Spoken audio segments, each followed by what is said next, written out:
Ladies and gentlemen, performing the U.S. national anthem, singer, songwriter, and actress, Michelle Williams.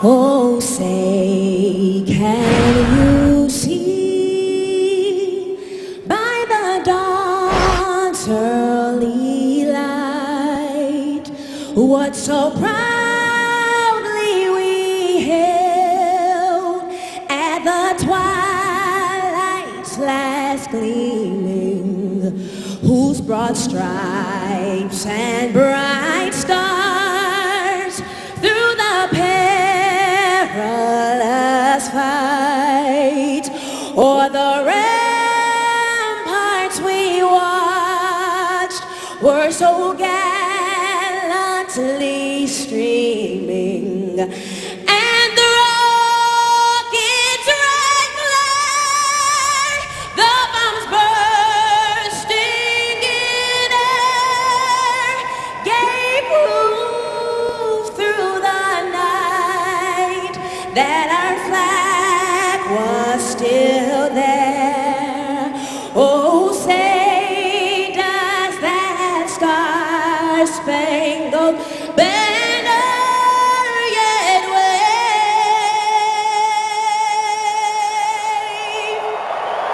o'er the land of the free and the home of the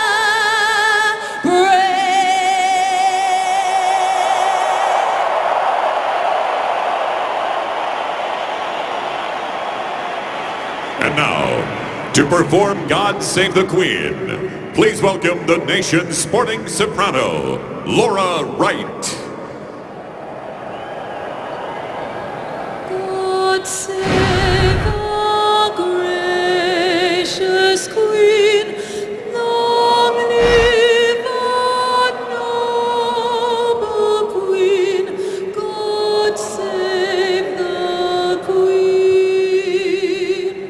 Santa victorious, happy and glorious, long to reign over us. God save the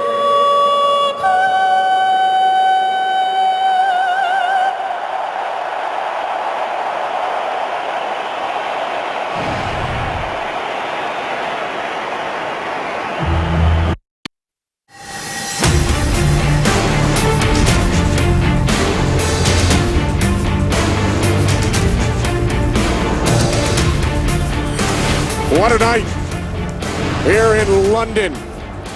The 11th NFL regular season game here at Wembley. 48 degrees, clear skies. Before we get started, down to the pitch. And Tony Siragusa. Goose. Thanks, Kenny. I got an opportunity during warm-ups to talk with Tony Romo, and he told me, you know, his decision to play today was simply based on back-to-back losses. He thought this team has definitely lost the momentum it had earlier, and he said that we need this game, especially going into the bye week. Now, this is not going to be an easy task. You got Jacksonville, number 3 in the NFL in sacks. So this Dallas offensive line is going to have their work cut out for them today. All right, Goose, back-to-back losses for Jason Garrett's Cowboys to the Redskins and Arizona last week, with Brandon Weeden starting for the injured Tony Romo. Cowboys have never lost 3 straight in Garrett's tenure. Across the way, Gus Bradley in his second season as Jaguars head coach. Jacksonville with a record of 1-8, their only victory 3 weeks ago over the Cleveland Browns. Third NFL game this season here at Wembley. 11th all-time. First regular season game outside the U.S. for the Cowboys. Jaguars played here in London last year, and they lead the all-time series 3-2. Jacksonville won the toss, elected to defer, so Josh Scobie will get things started. And we are underway here in London. Coming out of the end zone, Dwayne Harris. Harris out to the 20-yard line as Tony Romo makes his return, leading the Cowboys offense onto the field. One of the things you had to worry about really was the long plane flight over here and then returning back to Dallas after the game. And Tony Romo told us that it was not an issue, actually slept for 6 hours. So that would have been one of my top concerns coming over here to play this game. But it's such an important thing. And a lot of this decision for him to come out here and play today is a result of how they played against the Arizona Cardinals offensively. Tony told us yesterday he got 6 hours sleep on the flight from Dallas to London on Monday, 4,745 miles. On first down, Romo hands it off to the NFL's leading rusher, DeMarco Murray. Murray all the way out to the 43-yard line, finally forced out of bounds by Jonathan Cyprien, 23 yards on the first play from scrimmage. And there's a great sign right there. We've talked about Tony Romo being in the lineup, but Ronald Leary and Doug Free back in the lineup on that offensive line opened up a big hole for DeMarco Murray right there. Des Bryant has to start becoming more productive. You've got to get him the ball. Jason Garrett said it's one of their top priorities to get him involved in the game. Only 5 receptions the last 2 games for 45 yards. 3 wide receivers set, 1st and 10 from the 43-yard line as Romo sets up the screen. It's Murray again, and he has another first down to the Jacksonville 40. This is a young team, and you're going to have some mistakes right there, but one of the things that's going to happen is this defensive line is going to have to play well today. Roy Miller, Derek Marks, they're going to have to battle against that very good offensive line of the Dallas Cowboys. We've already seen in the start of the game today, the big hole in the first play in the running game, athletic and down the field on the screen. 40 yards for Murray on the first 2 plays, 23-yard run, 17-yard catch and run. 1st and 10 from the Jaguars 40. It is Murray, and this time he gains 3. Roy Miller along with Derek Marks on the tackle. And obviously one of the first things we're going to do here in the beginning of the game is watch the mobility of Tony Romo. And Jason Garrett said it's not so much his ability to manage the amount of pain. I think Tony Romo has shown everybody he's a tough guy. Physically, he's a tough guy. It's the functionality at the quarterback position. Does he have any effects from that injury? Sacked 5 times at his last start. The loss to the Redskins 2 weeks ago on 2nd and 7. This is Murray. And this time he gains just 1 down to the 36-yard line. Red Bryant made the tackle, setting up a 3rd down and 6. And one of the things you want to do to make sure that Tony Romo stays healthy this afternoon is to stay in that manageable 3rd down situation. Don't create obvious passing downs. The first couple of plays right there, big runs on 1st down. Here we go with the first opportunity for this Jaguars defense to maybe get some pressure on Tony Romo. Cowboys best in the league on 3rd down this season, although they've struggled the last 2 weeks. Empty backfield. Cowboys must get to the Jaguars 30. Romo on 3rd down.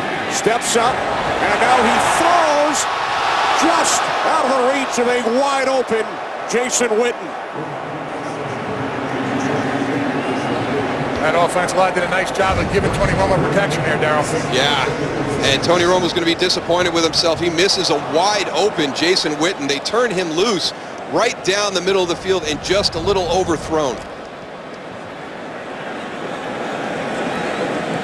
So the Cowboys send out the field goal unit. Dan Bailey is 4 of 5 from 50-plus this season. This is a 54-yard attempt.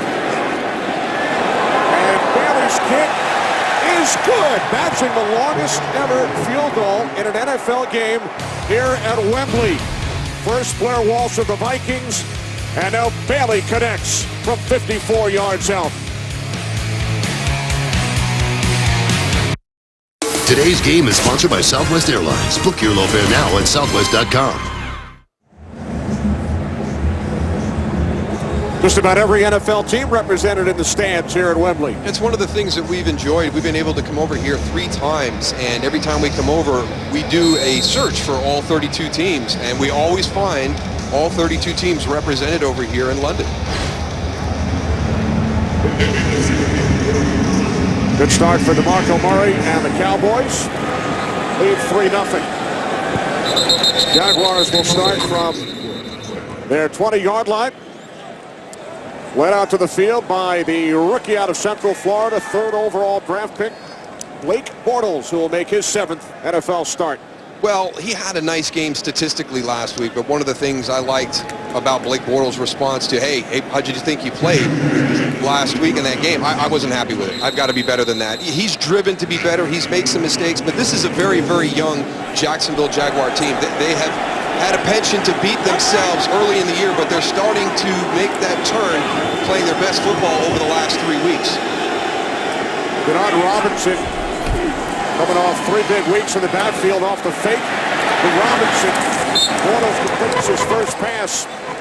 It's the tight end Clay Harbor, dragged out of bounds by J.J. Wilcox, gain of 5. And one of the things that's going to have to happen today for the Jacksonville Jaguars is this offensive line is going to have to open some running lanes for Denard Robinson. And Denard Robinson is only second to DeMarco Murray over the last 3 weeks in rushing yards. So it's been a big part of their game to jumpstart this offense. Back-to-back 100-yard games with a 94 for Robinson last week against the Bengals. On 2nd and 5, this is Robinson, the former quarterback at the University of Michigan, out to the 27. Anthony Hitchens, the tackle, 3rd down and 3.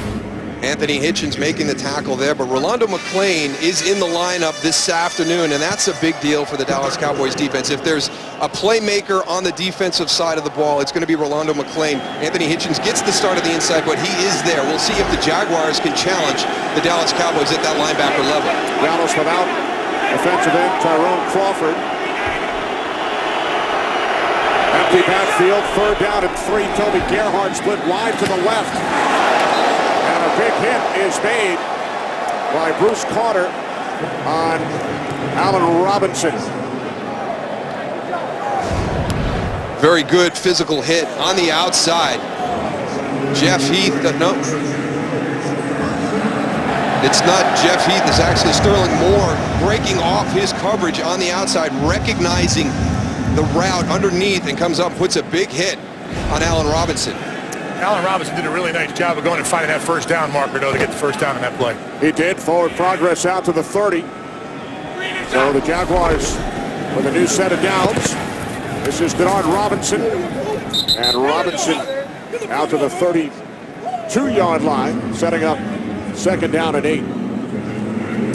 Blake Bortles gets his opportunity after a couple of games to start for the Jacksonville Jaguars, and they had an open and honest conversation coming into the preseason. He didn't take a lot of snaps with the number ones through there, and all he wanted to do was become a part of the conversation once they got to training camp, and he accomplished that. And the coaching staff took a look at it. You get to a certain point of the season where you have to make that change with Chad Henne, and you feel it's time for young Blake Bortles to take the reins. That is started the first 3 games. Jaguars lost all 3. Bortles on 2nd down, complete into Cowboys territory. It is Cecil Shorts who takes it to the Dallas 44-yard line, a 24-yard completion. A big play right down into the middle of the field for Blake Bortles. The linebackers bite. It opens up that throwing lane over the top. Sterling Moore trailing in coverage.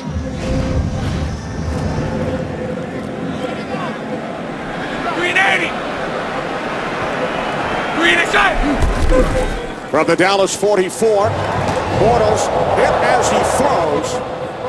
Pass intended for Allen Robinson.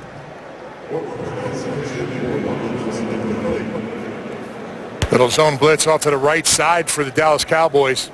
Picked up really well by that offense.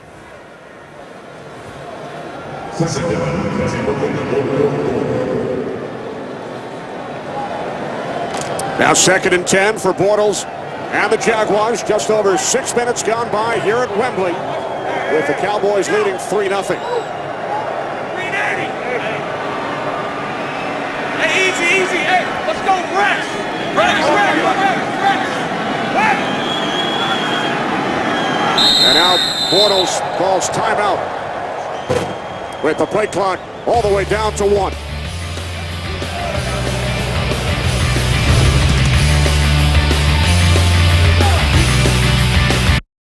Today's game is sponsored by Bud Light, who reminds fans to stay in the game and drink responsibly. Jacksonville Jaguars offense ranked 30th in the league in yards, last in points per game. They are very young, especially at the skill positions. Yeah, and they have the critical mistakes, the turnovers, the things that stop drives and prevent you from giving points. Two tight end set, 2nd and 10 from the 44-yard line. This is Denard Robinson, and he picks up 4 down to the Cowboys 40, setting up 3rd down and 6. But what a good story Denard Robinson is. You know, you're talking about, you know, the all-time leader in rushing yards in the college game, and you draft him, and you're trying to figure out what role he's going to do. You were to bring him in as a kickoff returner, maybe some wild card packages or a slot receiver, and all of a sudden you start to see that explosive capability in the running game. He puts on some weight, and now he's become your big runner. Over 4,400 yards on the ground, most ever by a collegiate quarterback. And now the Cowboys use their first timeout.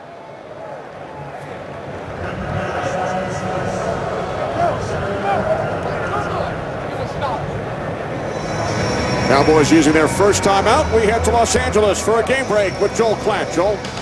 All right, Kenny, and we take you to New Orleans, where San Francisco on the board early. Frank Gore from 4 yards out. That's San Francisco's first rushing touchdown since September 21st. That's right. You heard me correctly. San Francisco up 7-0 over the Saints. Kenny, Moose, and Goose. Thanks, Joel. Early lead for the 49ers, who have lost 2 straight. San Francisco at 4-4. Saints in first place in the NFL NFC South with a record of 4-4 as well.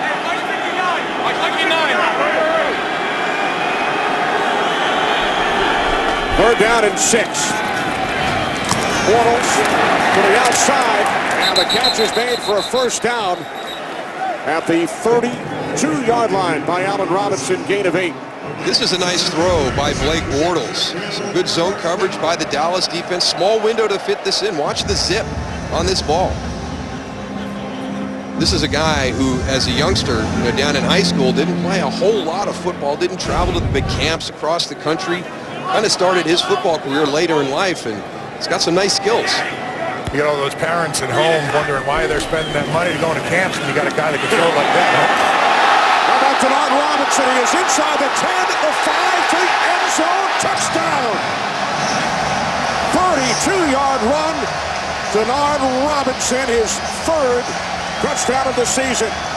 There's that explosive capability from the running back position that Denard Robinson has provided to this offense. You're going to watch just a straight running play to the right side, kick out by Will Taufo on the outside, and a nice cut by Denard Robinson back to the inside, and then beats everybody to the end zone. That's a great cut right there. Nice job of putting the ball on the outside. And tell you what, he can do a lot of different things. Good job, Luke Bowenko, getting down to that 2nd level, getting that push on Bruce Carter to spring Denard Robinson back inside.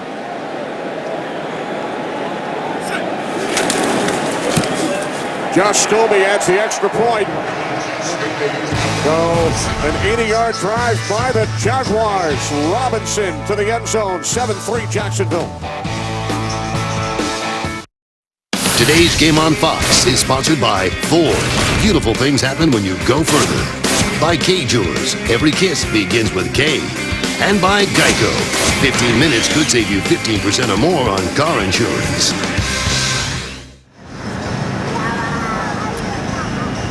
Back in London, Kenny Albert, Darryl Johnston, Tony Siragusa, 7-3 lead for the Jaguars. A 9-play, 80-yard drive, 2nd opening drive touchdown for Jacksonville this season.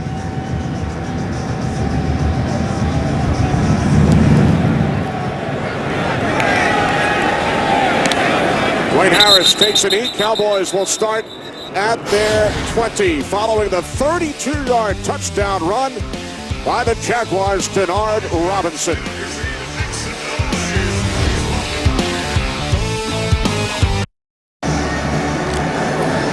Both teams scored on their opening drive. Cowboys field goal, Jaguars a touchdown. Romo 1 for 2 on the first Dallas possession.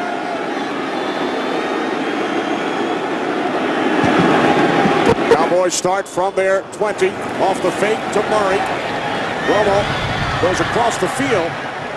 And Murray takes it out to the 24. And I think early on here you're seeing some good mobility from Tony Romo. And when I first heard the decision to bring Tony Romo over here to play the game in London, I was kind of against that. I thought they'd be better served leaving him back in Dallas, allowing him to rest for almost a full month before that next game against the Giants. But when you got over here and talked to Tony Romo and the Cowboy players, the sense of urgency they had about this game, you could see it on the opening drive by the Jacksonville Jaguars. They are playing their best football right now. Yeah, he's a competitor, man. He wanted to come out here and he wanted to get this team back with all the momentum they had earlier in the season, and he knows that they dropped off a little bit with back-to-back losses, and he's just a competitor. DeMarco Murray picks up a first down as he gains 9. It's funny talking to Jason Garrett. You know, we've got to find a way to get the ball to 88. We've got to turn around and hand the ball to 29. And, you know, if you give him a lane where he does not have to shift or change direction, if it's a downhill running opportunity for DeMarco Murray, he's one of the more physical runners I've seen in the NFL this season. Held under 100 yards by the Cardinals last Sunday for the first time this season. NFL record, 8 straight 100-yard games to begin the season. False start. False start. Offense. Number 77. 5-yard penalty. First down. The left tackle, Tyron Smith. And that's going to be one of the challenges for the Jacksonville Jaguar front, is making DeMarco Murray stop, change direction. When he gets going downhill, he gains momentum, he gains that confidence in the running game, and he's going to be tough to stop. Red Bryant, Roy Miller, Senderick Marks, those big guys up front, clog those lanes, make him stop and change direction. First and 15 following the penalty.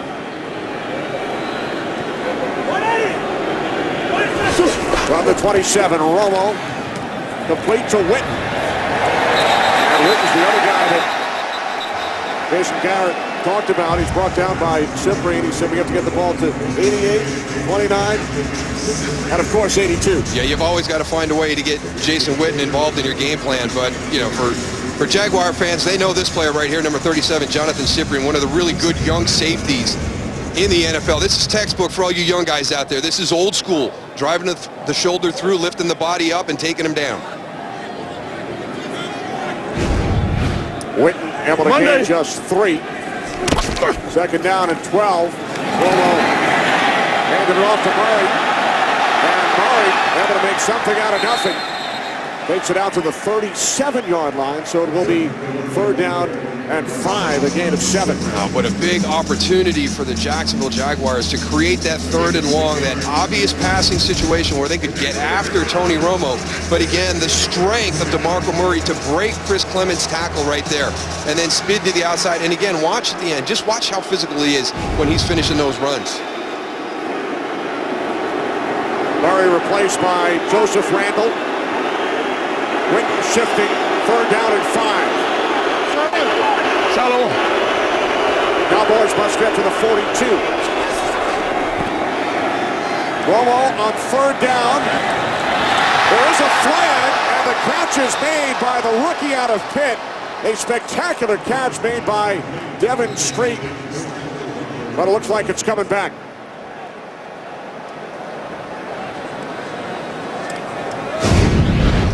You're going to watch at the top of this route. Devin Street's going to create separation. Offense. Number 15.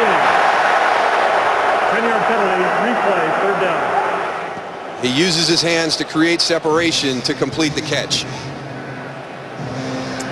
So the offensive pass interference call on Street. Second Cowboys penalty during this possession. It is now third down and 16. Missed opportunities by this Dallas Cowboy team.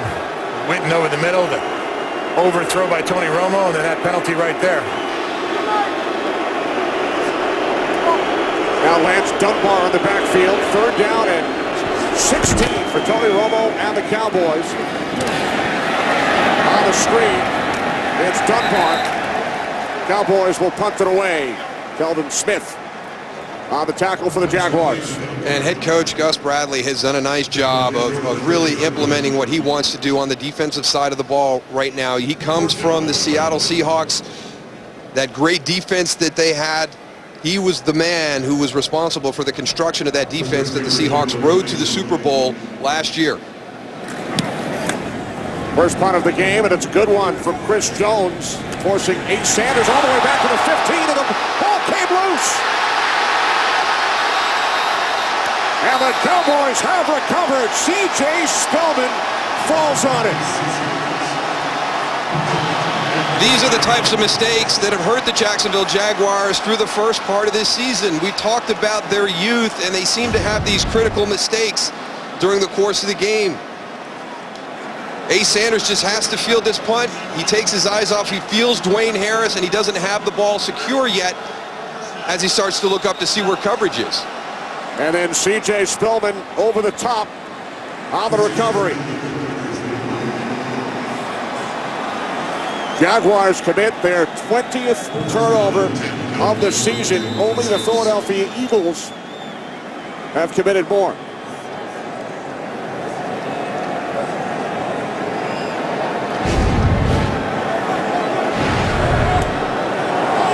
So new life for the Cowboys. First and goal from the Jaguars 6.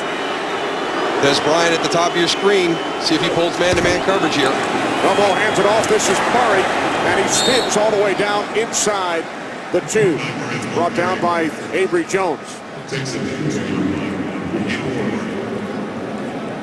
That's one of the big things that this offense has created this season. The ability to run the ball inside the red zone, in my opinion, one of the most important things. It's such a challenge to produce touchdowns. Once you get inside the 20-yard line, the advantage goes to the defense. You've got to have that strong running game to have repeated success in the red zone scoring touchdowns. 3 receivers set. Cole Beasley, slot to the right. There's Bryant, bottom of your screen to the left. Play clock at 2. Cowboys get the snap away. Romo end zone. Looking for Bryant. Demetrius McCray on the coverage.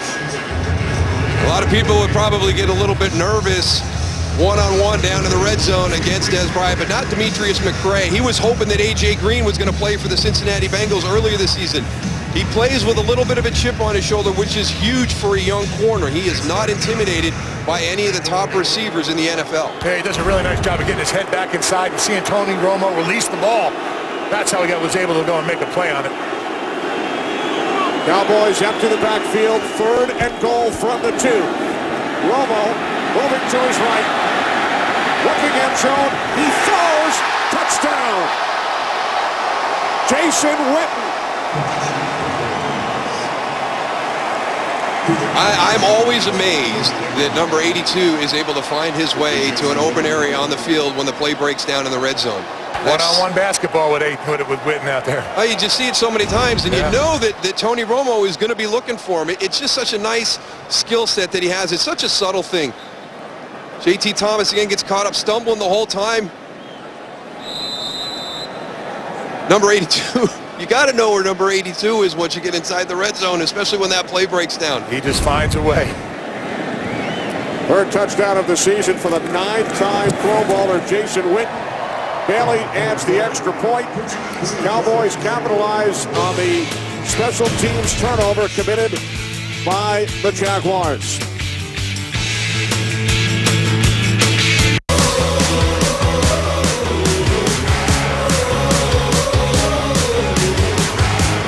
Sights and sounds here in London as we come to you 11 miles to the west of Buckingham Palace.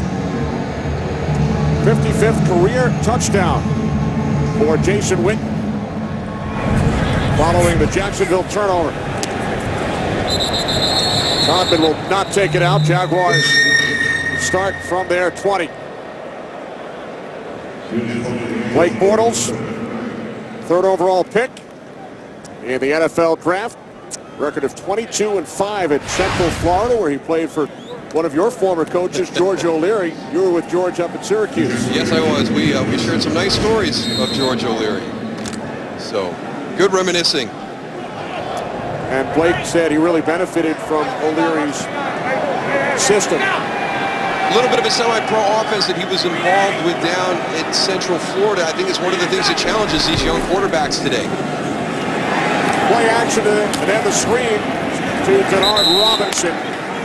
Gain of just one. Bruce Carter made the tackle. Some of these young guys coming to the NFL today really struggling playing that spread offense and not really understanding the mechanics, but here's a couple of them for you right here to take a look at and how productive they've been at the start, with the completion percentage being really impressive in my opinion. All of them over 60% right there.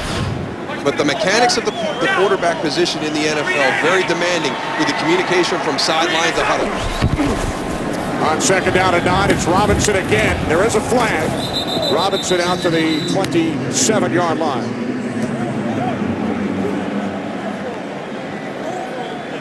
Holding, offense, number 86. 10-yard penalty, replay.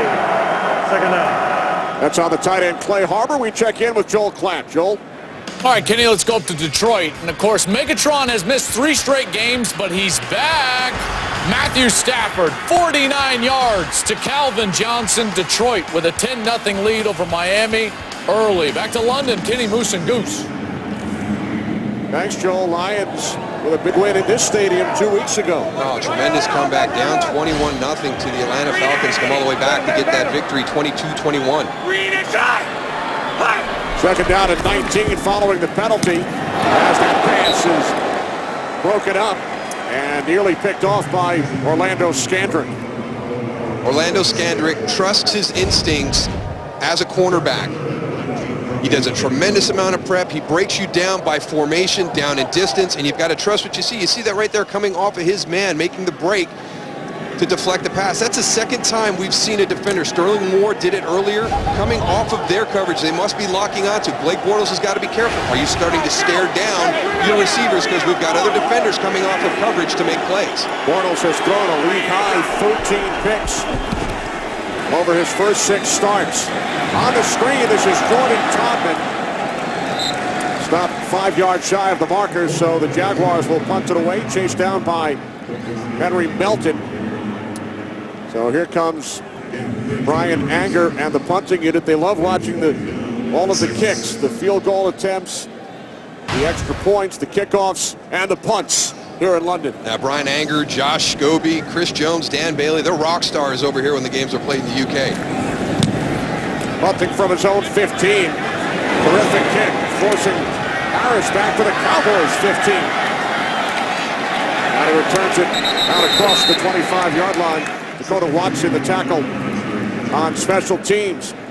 Well, do you want more excitement? Fox and Fox Sports 1 are the place to turn Saturday for a full day of conference rivalries, including games with playoff implications as Washington takes on 19th ranked Arizona and number 6 TCU squares off against Kansas.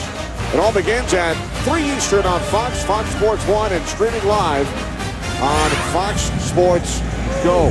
It's going to be tough for me on that last game there, Kenny, being a local guy there with North Texas close by. But a high school friend, Sean Kugler, the head coach of the Miners out at Texas El Paso. Formerly coach of the NFL with the Steelers and the Bills. Romo has started the game 5 of 7. The toss to Dunbar, and then the end around, it's Dwayne Harris. But Harris is tackled from behind by Dwayne Grotz. Loses a couple on the play. That's a good play by Ryan Davis because he pushed Dwayne Harris back deep enough to kind of disrupt this play. A lot of times you get down the chase, he recognizes, now he flattens back and pushes upfield. Doesn't make the tackle, but enough of a stumble to allow his teammate Dwayne Grotz to get in there and make the play.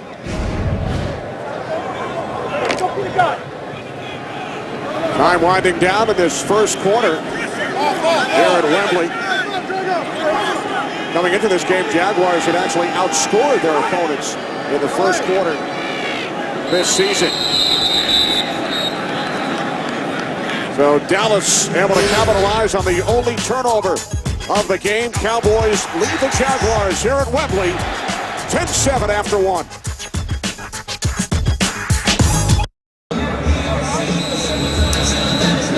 Welcome back. Dallas Cowboys lead the Jacksonville Jaguars 10-7 as we get set to start the second quarter here at Wembley, which opened in 2007 on the site of the original Wembley Stadium, built in 1923 and then demolished 11 years ago.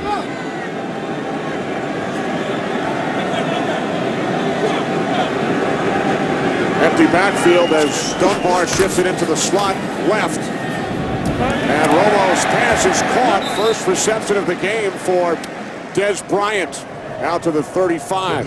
And important to get him involved early in this game. He only one first quarter catch over the last 4 games. He's one of those guys that really kind of feeds off that when you get him the ball early and he feels like he's a part of the game plan. 3rd down and 1. Cowboys send in an extra blocker, number 78, Jeremy Parnell, along with 2 tight ends, Witten and Hanna. This is the beef line right here. All the big guys up on the line of scrimmage. Here's the fullback, Tyler Klutz, in as well. On 3rd and 1, Murray picks up a first.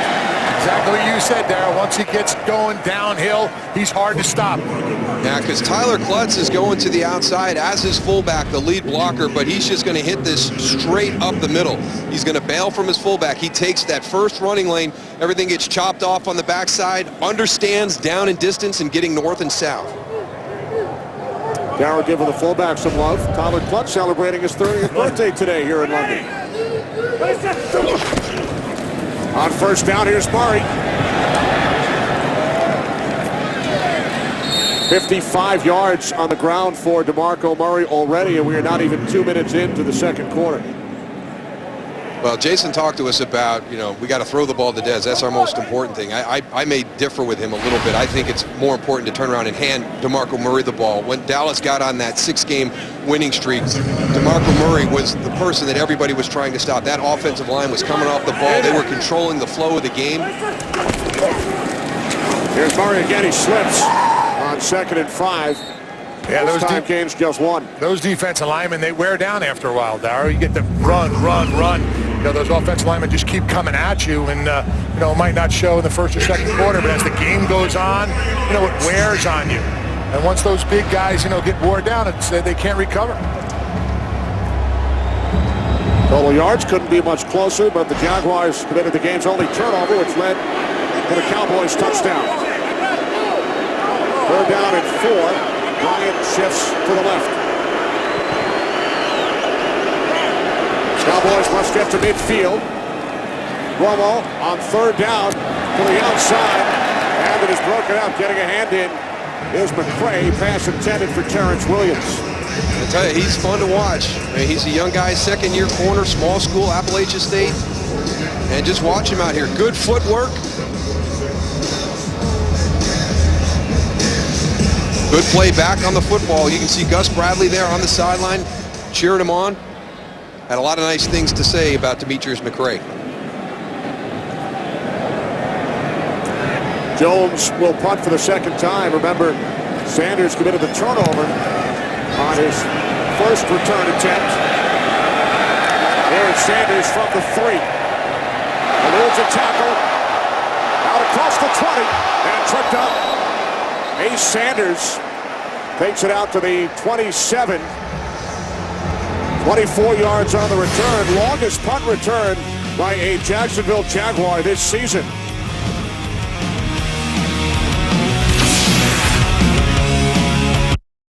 Today's Game on Fox is sponsored by Chevrolet. Find new roads. By Burger King. For a limited time, get 10 chicken nuggets for just $1.49. And by Exodus Gods and Kings, December 12th, only in theaters. We all had some fun on the London Eye this week. A lot higher once you're in that the top of that car than it looks from the ground. I'm not a big fan of heights. A little bit high there. And there's Rolando McClain. Now, he's got that parka over top. Jason Garrett said he's one of our best leaders on the defensive side, one of the best playmakers. Maybe not a good sign for Cowboy fans to see that parka on the sideline. Here's Denard Robinson. And he loses a yard on 1st down as he's tackled by the longtime Jaguar, Jeremy Mincy. Now some extracurricular activity. There's Mincy, spent 8 seasons with the Jaguars. Also played in the Super Bowl with Denver last season after he was released by Jacksonville.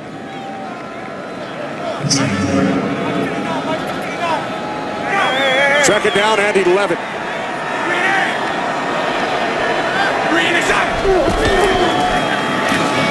Takes it again. Denard Robinson out to the 28.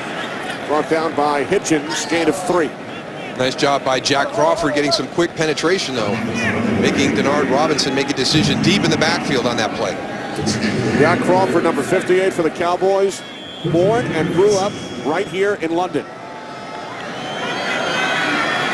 Moved to New Jersey in the 11th grade. Originally a basketball player. And then played football at Penn State.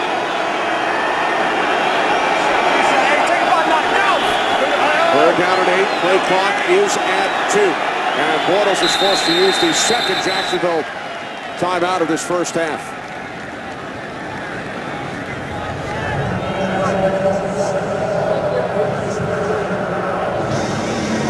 Early second quarter with the Cowboys leading the Jaguars 10-7. Wednesday on The Ultimate Fighter, the prelims come to a dramatic end as the final 2 fighters enter the cage looking to advance to the quarterfinals. Don't miss an all-new, hard-hitting episode of The Ultimate Fighter Wednesday at 10 Eastern and Pacific, only on Fox Sports 1 and streaming live on Fox Sports Go. Those girls in Ultimate Fighter, boy, they fight hard. Sometimes they fight even better than the guys do. They are mad.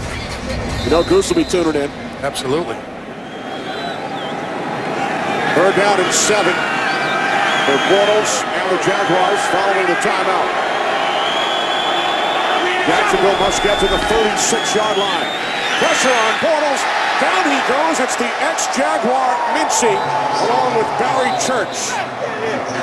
I like the change-up after the timeout. Dallas was showing blitz in the A-gaps. Blake Bortles calls timeout when they come back out.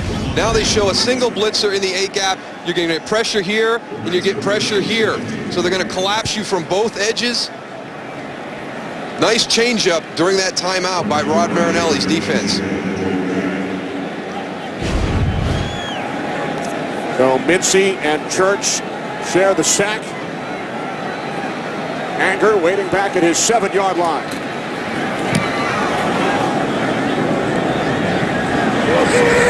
Taken by Harris at the 27. 8-yard return to the 35. 52-yard punt.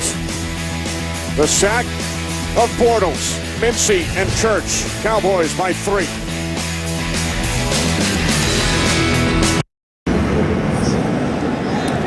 $10-7 lead for the Cowboys here in London. And Tony Romo's return after sitting out last week's loss to Arizona from the 35. The handoff to Murray. And he is wrapped up by Geno Hayes, gain of just 1. Well, a lot of common links in this game today. Gus Bradley, mentored by Monty Kiffin and Rob Marinelli during the course of his coaching career as he was moving up the ranks. So there's a lot of familiarity between these offenses with the defenses that they're going to be following. There's Monty Kiffin, a consultant upstairs for the Dallas Cowboys, and Monty Kiffin was responsible for bringing Gus Bradley into the NFL in 2006 to Tampa Bay and told everybody that this guy is special. He's unique. Romo on 2nd and 9, complete to Witten for a Cowboys first down across midfield. And I really felt coming into the game with the concern about Tony Romo's health at the quarterback position and how was that offensive line going to handle that. I watched Seattle-Dallas as I got ready to do the Seattle-St. Louis game. The Dallas offensive line dominated Seattle that day. They are very familiar with this defense. Tyron Smith, one of only for the 3rd time in the history of the NFL, NFC Offensive Player of the Week as an offensive lineman. That's how dominant that group was against that Seattle defense. Here's Murray on first down. And Murray inside the Jaguars 40 to the 37 as another Cowboys first down, a gain of 12. And they throw so many different ways to run the football at you. You can see inside, outside zone. You'll see old school power where you're pulling interior linemen, kicking out and wrapping around on the outside. And right there, another one. You've got offensive linemen shifting, moving to the outside, creating the running lane for DeMarco Murray. Balanced offensive attack. You mentioned earlier, Darryl, 2 offensive linemen return to the Cowboys starting lineup today. Left guard Ron O'Leary and the right tackle Doug Free as Murray spins. And is brought down at the 34 by the ex-Seahawk Red Bryant. To Los Angeles, Joel Klatt. Joel. All right, Kenny, let's go to New Orleans. One of the bright young stars in the league does it again. Brandon Cooks deep down the seam from Drew Brees. 31-yard TD. 14-10 49ers still in the lead, but the Saints marching back to London. Kenny, Moose, and Goose. Thanks, Joel. And coming into this game, Brandon Cooks and Allen Robinson of the Jaguars tied for the league lead in receptions by rookies this season, both having terrific years. Second down and 8 for the Cowboys. From the 35. Romo dumps it off to Bryant. And Des Bryant has a first down and more. Inside the 10, the 5 still going. Touchdown. 35 yards. Romo to Bryant, who did the rest. Well, it all starts with protection up front, and the Jaguars are going to bring a blitz into the middle, handled perfectly by Travis Frederick and DeMarco Murray. Watch them clean up this cross blitz right here. Give Tony Romo the clean pocket. He finds Des Bryant on the underneath route, and now this is just all Des. He is so physical in the open field. Look at the run to get into the end zone. Runs through the entire Jaguar secondary. 40th time Romo and Bryant combined on a touchdown in 4.5 seasons. 7th TD this season for Bryant. Cowboys lead by 10.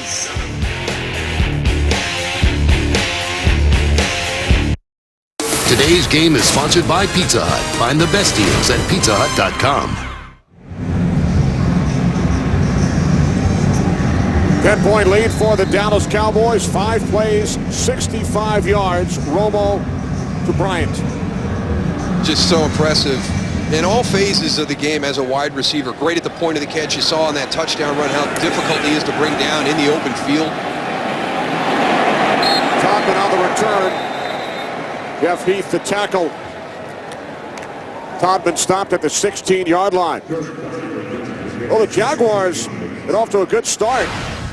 80-yard touchdown drive on their first possession, but since then, a special teams turnover. Only 9 yards on 6 plays. Yeah, and again, you build that positive momentum. It was a very impressive opening drive, but in those last 2 series, it's a lot of things that are within the control of the Jacksonville players. They're having the critical mistakes, penalties. On the slant, it's Allen Robinson. And Robinson has a Jaguars first down, gain of 11. We talked about the youth of this team, but they've got a couple of young receivers on the outside. Allen Robinson, Allen Hurns having really nice seasons. Now Denard Robinson dives forward to the 28. We talked about them struggling on the last 2 series. Let's come out and try something different. Yeah, it's not working. Let's go no huddle. Let's control the flow at the line of scrimmage. 3 receivers set, second down at 9. Bortles looking for Allen Robinson. No flags. Sterling Moore on the coverage. Good job by Denard Robinson crossing formation to pick up this blitz. This is not as easy as it looks.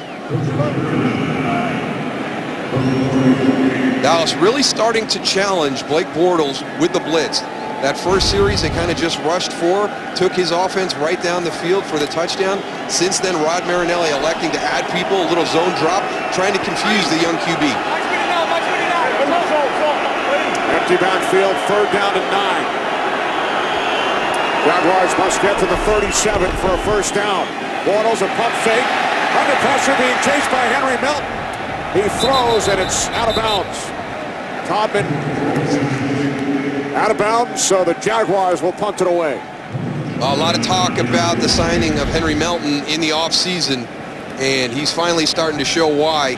Working from the inside here, nice arm over, good pursuit.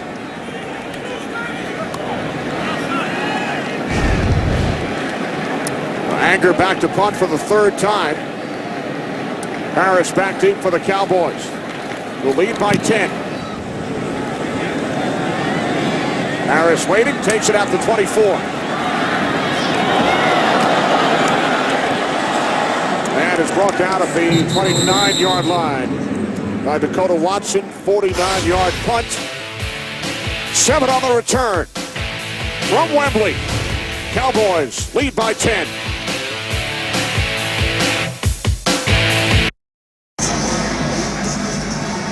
Return man Dwayne Harris helped off the field following the punt return. I tell you, he is one of those guys who you take for granted. You don't realize how many things he does for your team until he's out of the lineup. Good in the open formations as a wide receiver, a great returner, great core special teams guy. So that's a tough loss for Dallas if Dwayne Harris can't make it back out. Cowboys start from the 30 off the fake to Murray. Romo to the outside. And the catch is made for a first down by Dez Bryant. 17-yard completion. Nice route by Dez Bryant. Tremendous separation at the top of that route. And let's check back in on Tony Romo, see how the functionality of the quarterback position is. He has not shown any signs of the fractured transverse process being anything that's going to hinder him this afternoon. Well, that Jacksonville defensive line needs to find a way. The whole defense needs to find a way to put a little pressure and move him around the pocket, put a little pressure on him. Right now, he's just standing in that pocket, looking downfield, making throws. Romo 9 of 12 with 2 touchdown passes. This is Murray. And when we spoke with Tony Romo yesterday, he said, I was sore early in the week, slept 6 hours on the plane ride. As we mentioned, he said, I've been able to manage it, and I envision playing the entire game. Well, in the organization of the Dallas Cowboys, they've been able to kind of track this injury 6 times. It's happened to 6 individual players that people know, and it's been the same scenario every time. After the injury, they went back into the game and finished the game. They missed the following week and then returned the week after that. Exactly what Tony Romo is doing with his recovery. The exact same phase as everybody they had talked to that they had experienced this injury before. All right, 6 over the course of 25 years, and none of those 6 missed more than 1 full game. Winton to the Jaguars, 47. A.T. Thomas made the tackle, a gain of 5. Well, we know the history of Tony Romo and his back injuries, and this is a completely separate injury. It in no way is related to the disc issue that he had at the end of last season or impacted by the surgery that he had in the offseason. This is completely different. Well, the good thing about it also, with the bye week coming up, it's coming out perfect time for Tony to go and get it 2 weeks off, rest up, and we'll make a nice run there towards the end of the season. Right, both teams with bye next week, Goose, following the trip home from London. 3rd down and 4. Romo steps up to the outside. It's Murray, but not nearly enough. Shoved out of bounds by McCray, so the Cowboys will punt it away. A little bit of pressure there for the first time in a while by Jacksonville. Yeah, I think Tony felt it too. Nice quick pass to the outside. I think it affected him a little bit. I think Jacksonville needs to go and reevaluate, what they're doing defensively and bring more pressure. You see Tyler Patman heading into the locker room. Patman with an intercepted return for a touchdown against Arizona last week. Fair count signal and caught by Sanders at the 12. Well, as part of the league's Salute to Service campaign, the NFL and the Royal British Legion have partnered in honor of Remembrance Day here in the UK to bid on authentic game-worn poppy items, with all proceeds benefiting the Royal British Legion. Visit NFL.com/auction. Today is Remembrance Sunday. In the UK, every year on the 2nd Sunday of November, it is observed. Nations at war back in World War I declared a truce effective at 11 a.m. on November 11th, 1918. 1 million British citizens were killed during World War I. On first down, it is Bernard Robinson. The poppy became a symbol of loss during the war. It was one of the first flowers to bloom in the wastelands of World War I battlefields, and the red color evokes the blood that was shed. And some impressive viewing of the poppies around London while we were here. Westminster Abbey was one, but the best one, the Towers of London, was just absolutely incredible. And the Cowboys held a team function at the Tower of London on Friday night. Second down and 11. Catch is made by Cecil Short, and he breaks free across midfield. Finally brought down at the Cowboys' 35-yard line, a 53-yard pass play. It's so critical to be able to rally and tackle, and you take a short completion and turn it into a long play. Brandon Carr goes for the deflection underneath. The throw by Blake Bortles to Cecil Shorts breaks another tackle and then outruns Anthony Hitchens down the sideline for a big gain. Longest reception this season by Shorts, 53 yards. From the Dallas 35, it's Robinson. Looks to cut it back inside. Ball comes loose. Robinson coughed it up. Officials trying to get to the bottom of the pile. Dallas had a tremendous shot at this when it first went on the ground. If Jacksonville gets this back, there's somebody fighting hard at the bottom of that pile. Yeah, you know how those piles go, Moose. Guys are ripping, trying to do anything they can to try and get possession of that thing on the bottom. Report on Dwayne Harris, also had a knee to the back, expected to return, guys. All right, thanks, Goose.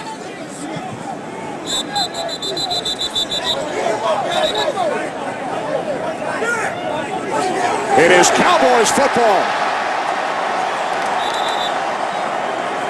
Second Jaguars turnover.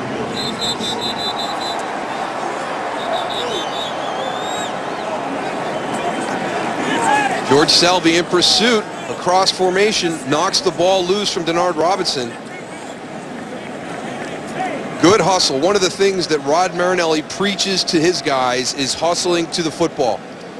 He'll stop the film during the course of game review. Early in the field is a fumble, recovered by Dallas. 1st and 10, change of possession. And if you don't show in that film, you get written down for a loaf. So you'll see this Dallas, one of the cornerstones of this Dallas defense is pursuit and hustle to the ball. Good things happen. You see there, George Selby hustling down the line, punches it out. His teammates who are in pursuit as well, able to get the recovery. Barrett Church on the recovery. Rod Marinelli also brought in footballs on springs attached to the walls of the defensive meeting rooms at the Cowboys practice facility, and players have to tap that football and get their hands on the football, the defensive players, every time they walk by. Like punching the clock in and punching the clock out when you go to work. So the Cowboys take over. It's Murray on 1st down. Now, all turnovers are automatically reviewed, so the Cowboys, Barry Church, coming up on the recovery. 2.5 remaining second quarter, with the Cowboys leading by 10. And it's so hard to get that clear recovery at the bottom of the pile, so you know, these other coaches, Gus Bradley with maybe the opportunity considering throwing that, but he can't do it because it's going to be reviewed upstairs. On 2nd down, Romo looking for Bryant. He makes the catch, and there is a flag. Wayne Krotz defending. You can see Des Bryant really starting to take over on the outside. Prior to the pass, holding defense. Number 27, penalties decline. Result of the play, 1st and 10. It may be more than a statistical thing, Kenny, is just that momentum that he generates with his style of play. 16-yard reception by Bryant. 2-minute warning, Cowboys on the move.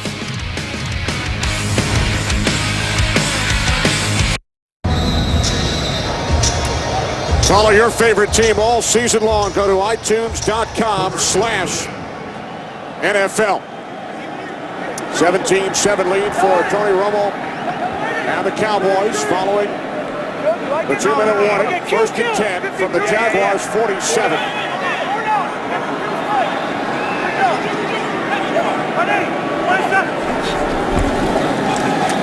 Romo on 1st down, looking for Bryant again, with Krotz on the coverage. Right now, Tony Romo's doing a nice job at the line of scrimmage as well, identifying the blitz of the Jacksonville Jaguars, resetting that play. On that one, recognized what was coming, adjusted things at the line of scrimmage, put enough people in place to be able to cover that blitz to allow Des Bryant to run the full route and not have to adjust it. Prior to that incompletion, Romo had completed 6 straight. Dwayne Harris back on the field. Split wide to the left. Second down and 10. Romo looking right. Now he throws. And it is the 6th catch of the first half for Des Bryant.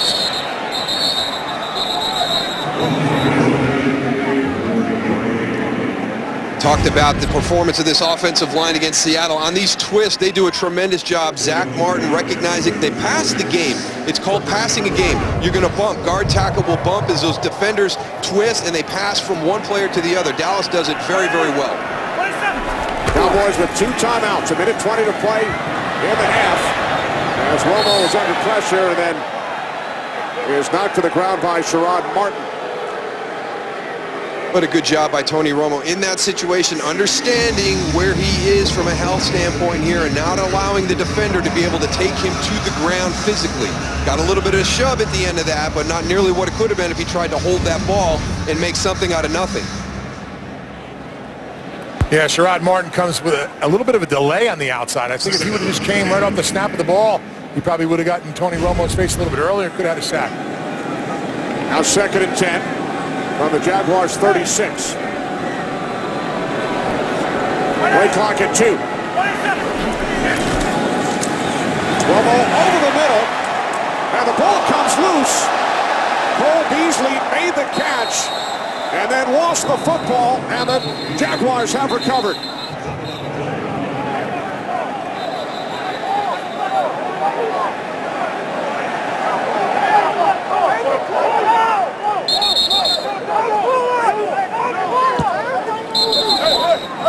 A lot of commotion at the bottom of the pile, but one of the officials came running in and 3 times signaled Jaguars football.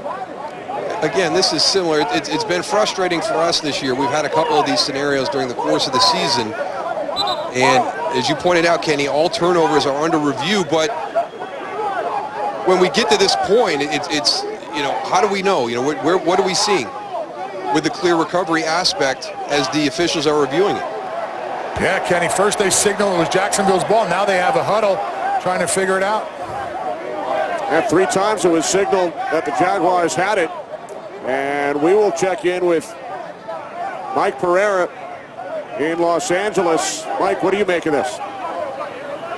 Well, I make a mess out of this. You know, you point one way and you end up with another decision, but here is the aspect of this play. We know it's a catch, we know it's a fumble, and then it goes into a scrum. You had an official come in and point one way, but they continued to dig, and then when they finally came up with the ball, then they signaled the other way. So the question's got to be, you know, did that first signal by that first official? By Jacksonville.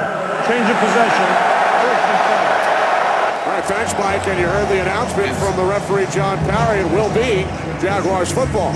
And one of the things we're losing sight of here is Josh Evans, number 26, is standing away from the pile with the football in his hand, Mike. Yeah, and that's the issue here is, do you have a clear recovery? Do you see the ball before it goes into this pile, you know, in possession of the team? That's why none of these hardly ever get reversed, even though this is the new rule. You can review who recovers, but there has to be an absolute clear recovery prior to that. And in this one, there really isn't.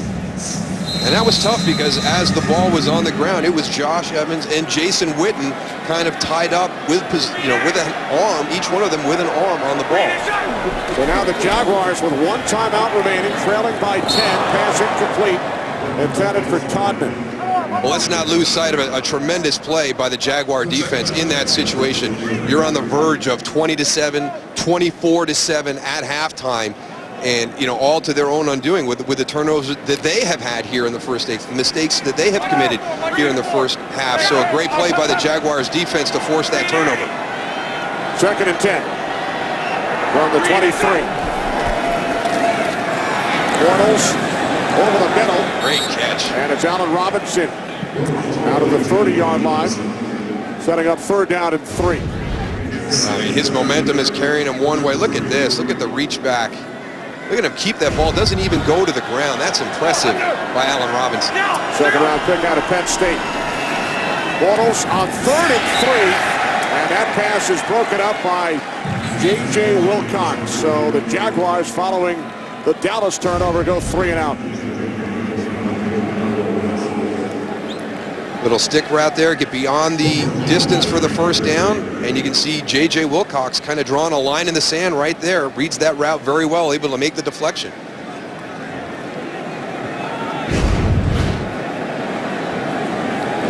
Wayne Harris shaken up on his last return. Re-entered the game on offense and is back deep for the Cowboys.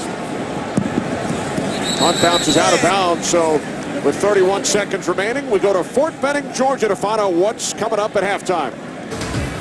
Coming up at half, we'll catch you up on all the highlights from the early games. Did Big Ben throw another 6 touchdowns? We'll find out at halftime. We look forward to it. The Maneuver Center, Fort Benning, Georgia.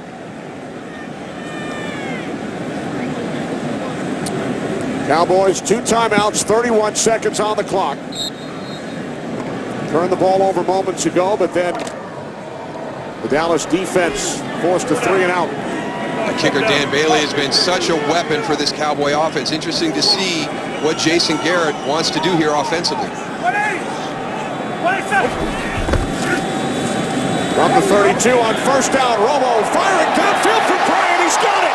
Des Bryant inside the 15, the 10, to the end zone. Touchdown. 68 yards.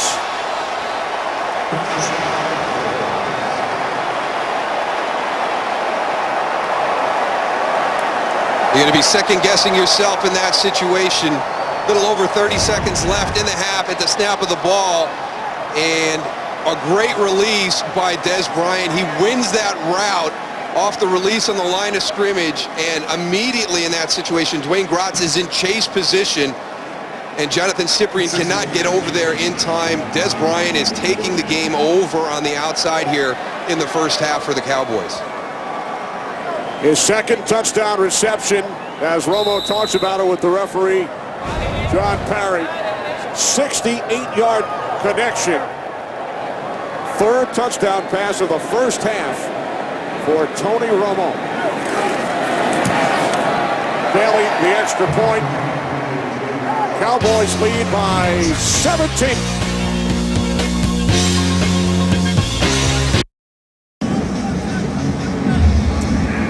$159 yards for Des Bryant, a first half career high. And Darrell, you mentioned it earlier, only 5 receptions the last 2 weeks in the 2 losses to Washington and Arizona. And it's been a number of different ways they've helped Des Bryant with releases, with motion and bunch and stacks.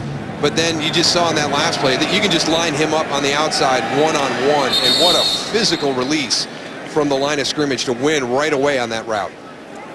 Ryan Davis returned the short kick.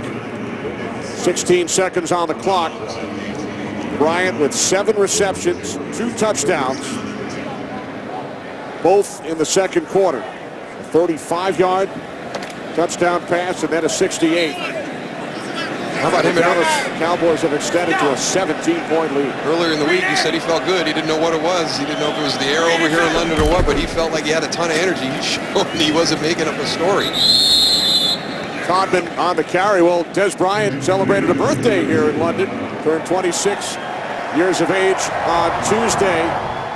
And he celebrates by scoring 2 touchdowns in the first half here at Wembley.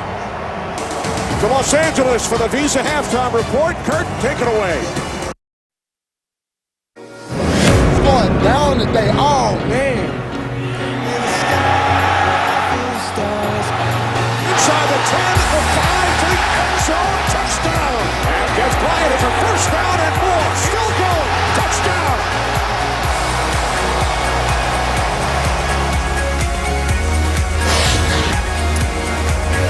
$24-7 lead for the Dallas Cowboys as we get set for the start of the third quarter here at Wembley. Today's excitement brought to you by Nissan. A lot of excitement for Des Bryant in the first half, 158 yards and 2 touchdowns. Kenny Albert, Darrell Johnston, we welcome you up to the broadcast gantry, as they say here in London. And for the Jacksonville Jaguars, Darrell, they scored a touchdown on their opening drive, but trail by 17. They will get the ball first. Very impressive opening drive, and one of the reasons why Tony Romo wanted to be the starter today, the sense of urgency, how important this game was, how well Jacksonville had been playing over their last 3 games, but they followed that up with the mistakes that a young team will commit, and it's penalties and turnovers. A great opportunity at the end of that half to kind of get some momentum going in. They get the takeaway from Dallas when Dallas is pressing down the field to score, and they can't get anything going, and all of a sudden they give up the explosive play to Dez Bryant for that touchdown late. Jaguars, a young team, as we mentioned, youngest average age in the entire National Football League. Second-year head coach Gus Bradley. Tony Romo with his 34th career touchdown of 50-plus. Bryant, a couple of touchdowns, 158 receiving yards. And the Jaguars with that good opening drive. It's the NFL International Series, 3rd of 3 games this year. 11th regular season game in London. Jaguars will start from their 20-yard line, trailing by 17. Jaguars are the home team. It's the second of a 4-year commitment. They lost to the 49ers here last season. Will host the Buffalo Bills Week 7 next year. And you know, it's made a big impact with the American football fans over here in the UK. You know, the Union Jacks, the local fan club here, their membership has gone from 20,000 to 35,000 since that 4-game commitment was announced. Gotta love that, the Union Jacks, J-A-X. Gotta love that. And they're one of those teams that I'm sure a lot of fans over here in the UK didn't know much about, but you make that commitment. They've risen from number 30 to number 9 in popularity here. And speaking of number 9, Tony Romo eliminating all doubts about whether he should have played this afternoon in this game, and Dez Bryant just absolutely took the game over there in the first half on the outside. On second down and 11. Catch is made and taken out to the 29-yard line by Ace Sanders. His first catch today, a gain of 10.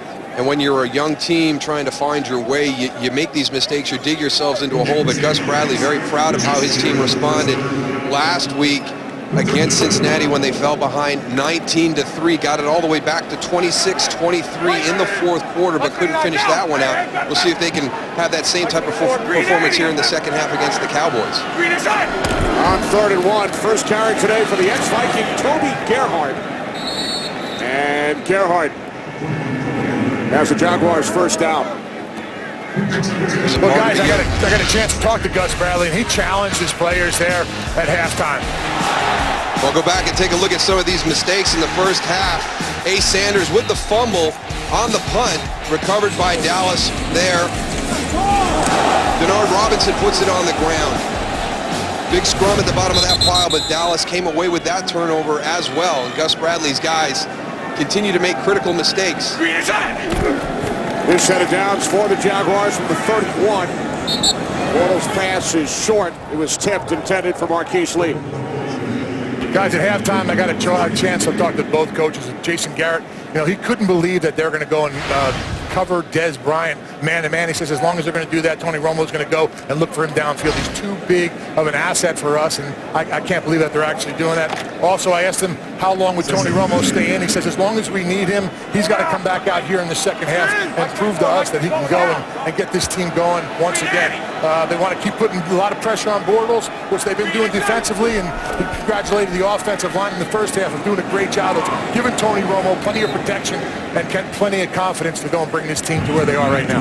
All right, thanks very much, Goose. First reception today for Allen Hurns, the rookie out of Miami, out to the 40-yard line. So once again, it will be 3rd down and 1.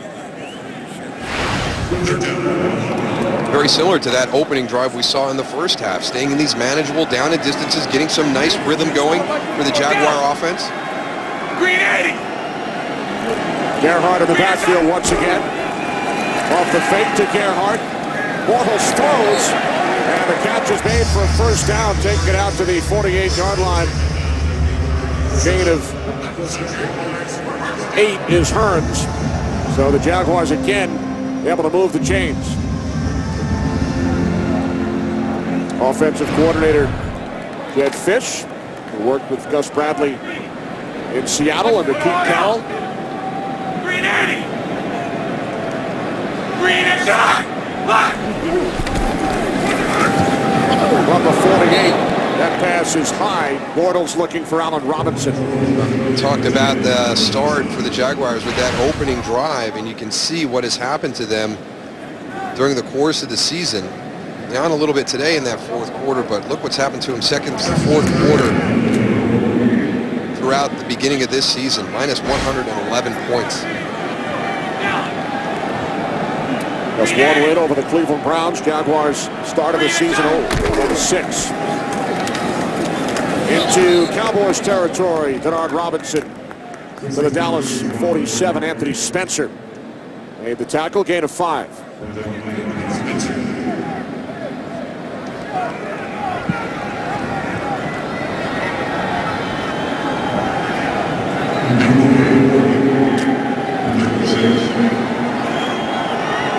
Third down and 5. 9th play of the drive. Jaguars have already converted twice on third down on this drive.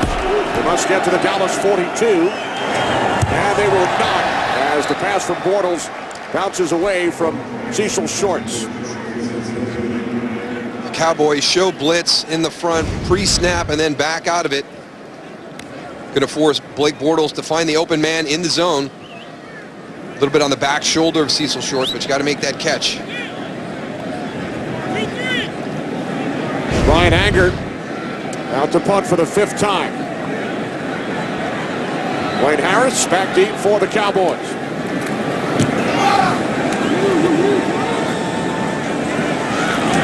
Fair catch called for by Harris at the 13. Cowboys by 17 here in London. Today's Game on Fox is sponsored by Southwest Airlines. Book your low fare now at southwest.com. By KFC, the world's best chicken. How do you KFC? By Visa Checkout, the easier way to pay online. And by the new Samsung Galaxy S5. The next big thing is here. Approaching 8 in the evening here in London. We welcome you back to Wembley. Worst starting field position of the day for the Cowboys from their own 13. As DeMarco Murray is bottled up on first down by Dakota Watson. Take a look at the offensive leaders for the Dallas Cowboys. No signs of that back bothering Tony Romo in the first half, but really the big key is the play of Dez Bryant on the outside, and I was surprised as well to see Jacksonville play one-on-one against Dez Bryant in certain situations in that first half with those 2 young corners. Here it is again, Darryl, on the outside to the right. Matched up with Wayne Grotz. Man-to-man coverage again. Romo on second down. It's gathered in by Murray. And Murray is able to take it out to the 19-yard line, setting up third down and 4.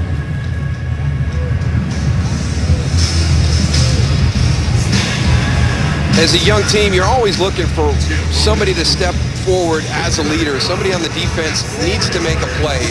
This is the unit that actually has a little bit more experience on it. You look at some of those guys up in the front of the defensive line, Red Bryant, Chris Clemens, somebody familiar with this defense, Gus Bradley's style, needs to make a play here early in this second half defensively. Bryant, Clemens, both coming over from the Super Bowl champion Seahawks during the offseason. Third down and 4. Romo steps up and throws wide open for a first down as the tight end Gavin Escobar, only his 8th catch of the season. He gains 14. In that situation, you think Gavin Escobar might be the guy staying in to block, but they've got him spread out wide. It's actually Jason Witten who stays in to block, number 82. It's some of those complementary offensive players that Jacksonville is going to have to deal with. We talked about the dominance of Dez Bryant, but a lot of playmakers throughout the formation for the Cowboys that the Jaguars have to contend with. From the 33 on first down, it's Murray. And DeMarco Murray is out to the 39-yard line. He gains 6. Now has 78 on the day. he makes runs where there doesn't seem to be much there, and all of a sudden you look up and you've got a great down and distance situation, 2nd and 4. The whole playbook opens up.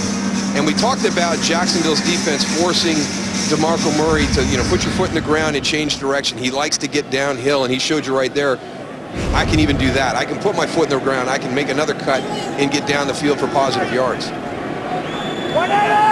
2nd down and 4 from the 39. It's Murray again. Murray has a first down and more across midfield. DeMarco Murray to the Jaguars 40 as he gains 21. And here's just another version in this running game. You see zone, you see zone, you see zone, and now all of a sudden, here come the Dallas Cowboys, and it's Zach Martin and Ronald Leary pulling around to the outside, and DeMarco Murray, the leader in the NFL with explosive runs, adding a couple more here this afternoon. Murray now with 99 yards on the day. That's a look we don't see very often on all the turf fields back in the States, Darryl. Grass in the helmet. And now a big hole opens up for Joseph Randle. Randle's still going. He dives. Touchdown.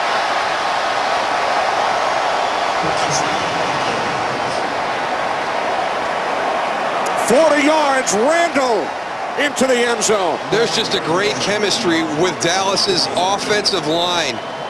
And with Ronald Leary and Doug Free back in the lineup, he never changes his path. He never has to break stride. It's just a straight line. It's a tremendous job by that offensive line and the chemistry. I mean, he's 15, 18 yards into the secondary before he has to change direction. How about Terrence Williams downfield making a block? Everybody's getting involved on this offense for the Dallas Cowboys. Longest career run for Randle, his first touchdown this season. Last 3 Cowboys scores have been 35 yards or longer. Bryant twice, now Randle. Bailey the extra point. Tony Romo celebrates. His Cowboys now lead 31-7.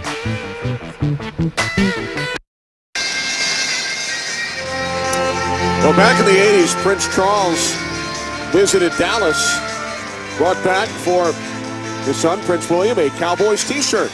Maybe that was the beginning of getting this excitement for the Dallas Cowboys here in the UK. There's Jerry Jones, center of your screen. Charlotte to his right. Steven to his left. Steven, it's not a nail biter. No. It's not a nail biter right now. Not nail biting time. Up by 24.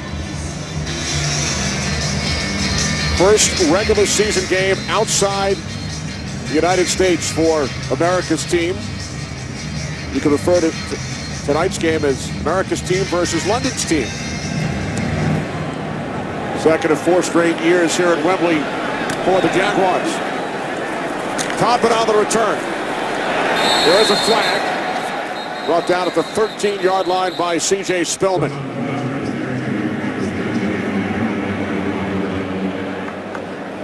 It's going to end up in tough starting field position if it goes against the Jaguars. During the return, holding, return team, number 56. Half the distance to the goal, 1st and 10.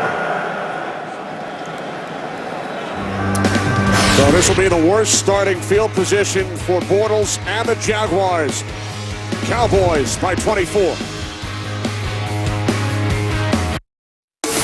Today's Game on Fox is sponsored by Cialis.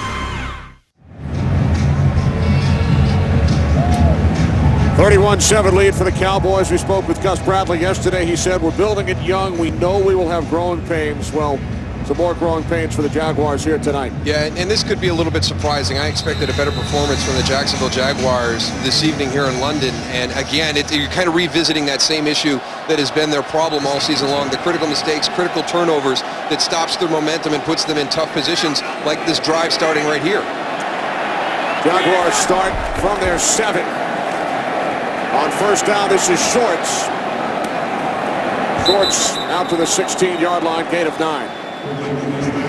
But I was very impressed with Gus Bradley and his plan for moving forward. It'll be interesting to see what he does with the team as they get back. He really says that he was validated in his approach last season. They were 0-8. They went back to Jacksonville. A lot of the players expected a very, very difficult week and not a lot of time off, even in their bye. And Gus Bradley rewarded them. Gave them 1 day of practice, gave him the long weekend to get away from it. Let's refocus. The team came back and rewarded him with a 4-4 finish down the stretch. And he's as positive as a guy you're ever going to be around. You can see him on the sideline right now. He wants to build this the right way for the long term on a very strong foundation, and ownership is going to allow to do that. Shad Khan is behind him. They've had a great conversation during the interview process. They both believe the same things, getting better every day, and they understand that it's going to be a tough turnaround for Jacksonville. Yeah, in the first year also, Darryl, you know, he's got to find out who he has on his team, what his players, how they respond, who's the guys he wants to keep in the locker room, who's the guys he wants to get rid of. So last year was sort of a figure it out on both sides, and then this year you draft some guys, you bring some free agents in, and you start building. Barry Church left the field for the Cowboys following that last play shaken up. First and 10 from the 20-yard line for the Jaguars. Pass could not be handled by Alan Hearns. And you mentioned that bye week last year. Jaguars starting 0-8. The 8th loss was here at Wembley at the hands of the 49ers. And Jacksonville would go on to win 4 of their next 5 games. There's Church on the Dallas sidelines. There it is. There it is. I heard it coming. I thought it was a freight train down here on the field, guys. I haven't seen the wave in 10 years. You take the part, Goose? I'm trying.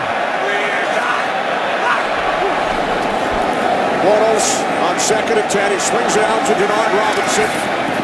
Robinson diving toward the chains. He's about a yard shy. Out of bounds at the 29. Here I go, Kenny. Oh, getting involved, baby. Getting involved with the fans. Nothing to wave at right here as we take a look at some of the Jacksonville Jaguars offensive leaders. Been a tough day for him. Cecil Shorts is having a big afternoon today. Up around 30 yards per catch. That's a nice day at the office. Long at 53. Third down at 1. It's Gerhardt. And he looks to be just short.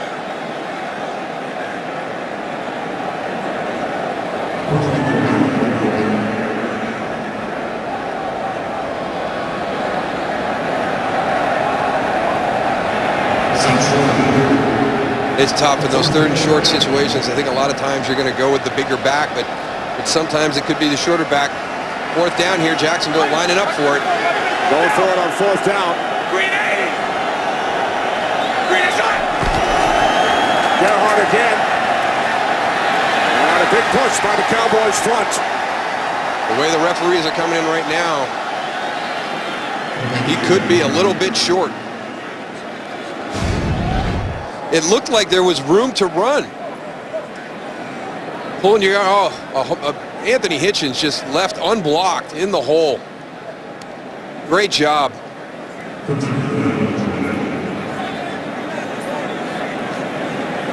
Does a nice job of the tackle also, taking his legs totally out of it, wrapping him up and forcing him backwards.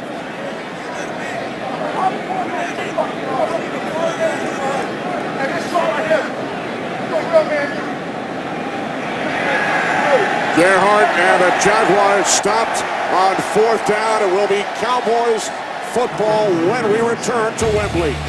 Big stop by Hitchens.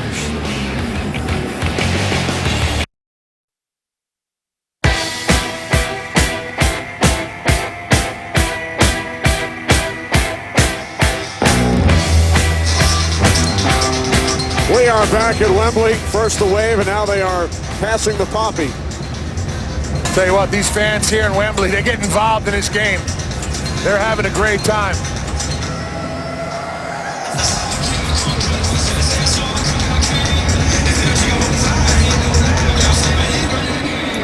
Well, John Parry, referee, taking a look at the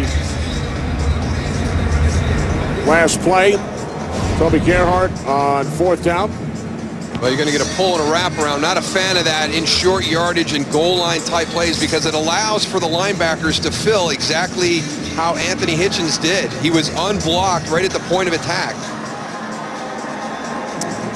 You can challenge the spot with regard to a potential first down. I think he was pretty close on that one. I think he touched that red line. You know what? It's going to stay as called, I think, Tony. You can make the argument that he was close, but he had it in the right hand as he got spun. That became the backward hand. But I think Gus has to challenge this. Here comes John Parry. Reviewing the play, the ruling on the field stands. It'll be 1st and 10 Dallas. Jacksonville is charged with their first team timeout. Well, you're right, Darryl. You hardly ever see a challenge such as that one overturned. Yeah, it's so hard to get that clear, definitive picture that is going to make you change that play. So the Cowboys take over at the Jaguars 29.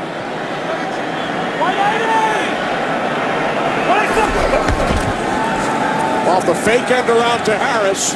It's Romo to Jason Witten, who lost the football. That's something you don't see very often right there. Jason Witten, the ball right in his hands and him dropping it. Yeah, nice play design to get him open down the sideline. J.T. Thomas, watch him come in right at the very, very end. Good sell by Jason Witten there. And right there, that little flash, you wonder if that just kind of caught his vision a little bit and distracted him. Are you covering for your buddy? I tell you, it's about the only thing that Dallas hasn't done well today. Tony Romo missed him on an easy touchdown throw early in the game, and then a big drop right there for Jason on that one. Yeah, he got him right in his eyes. Here's DeMarco Murray. And he will stay at 99 yards for the moment. Chris Clemens, the tackle.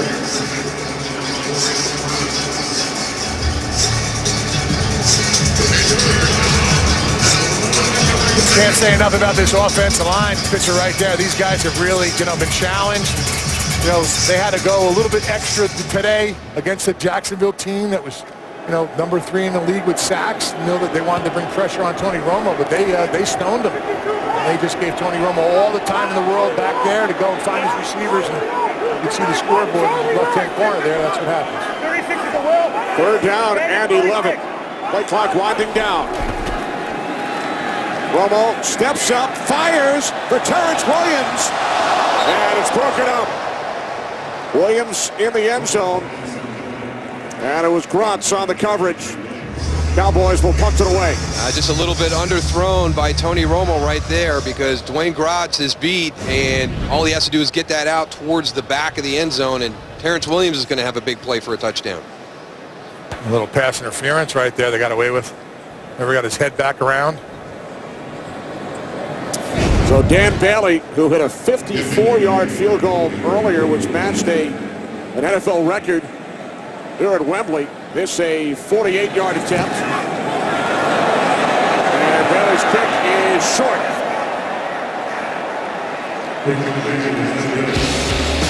So with just over 4 minutes remaining here in London, Cowboys lead remains 24.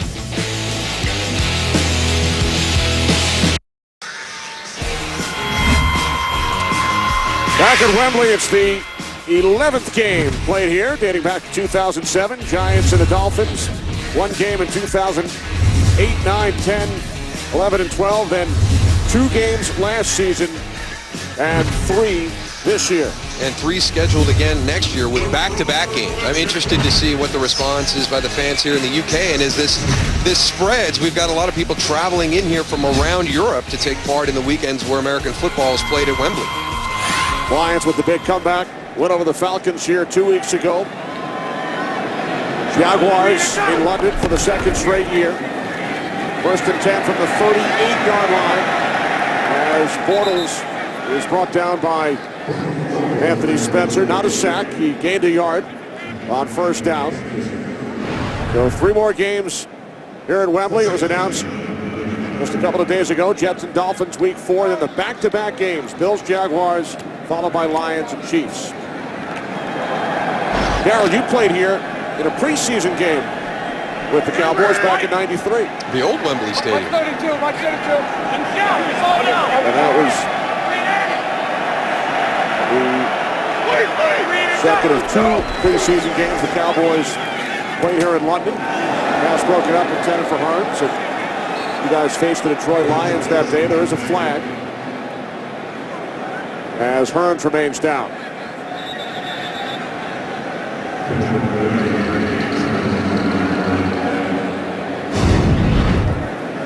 Number 88 coming out of the slot. Anthony Hitchens coming in from the opposite side. You see what the flag was thrown on the other field. Personal foul, defense, number 59. Contact to a defenseless player, 15-yard penalty, 1st and 10 Jacksonville. So the Jaguars medical staff checking on Hearns as we head to Los Angeles for a game break with Kurt. All right, you mentioned the Lions and Dolphins playing in London next year. They're facing each other today. Matt Prater's 42-yard field goal attempt blocked. Deion Jordan takes it back to the 3-yard line. And on the next play, Mike Wallace scores. And Miami has a 13-10 lead in the fourth. In the battle of two teams, riding 3-game win streaks right now. Kenny, Moose, and Goose. All right, thanks very much, Kurt. So more problems on field goals for the Lions.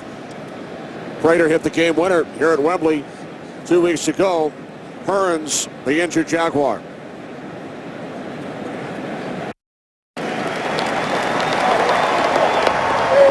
Good news to see Alan Hearns on his feet. Jaguar training staff and medical team still assessing the situation on the field. And coming out of the slots. You're going to run that in route. You're going to get your linebacker coming from the inside out position. And it happens such a bang-bang play. You heard hit on the defenseless player. And Anthony Hitchens, you know, he's got his shoulder up in that area. I think he did a good job, Hitchens, of avoiding contact. It was just caught a little piece of that helmet there in the beginning. I don't think there was an intent to go high and to hurt by Anthony Hitchens at all. Hearns having a terrific rookie year. There were 34 wide receivers drafted. He was not one of them. Now Bortles steps up and slides down just inside the 45-yard line. And Dallas is doing a nice job this afternoon. There's been a few opportunities for Blake Bortles to break out of that pocket and try to make something happen with his feet. It was one of the big reasons why they were able to knock off Cleveland. Blake Bortles made some big runs in that game, and Dallas, every time he's tried to get something going, have been able to corral him. Mike's 59, down. Nick. Green 80. Green and shot. Second down at 9. From the 45, it's Denard Robinson. Robinson gains a couple to the 43. It's Hitchens on the tackle.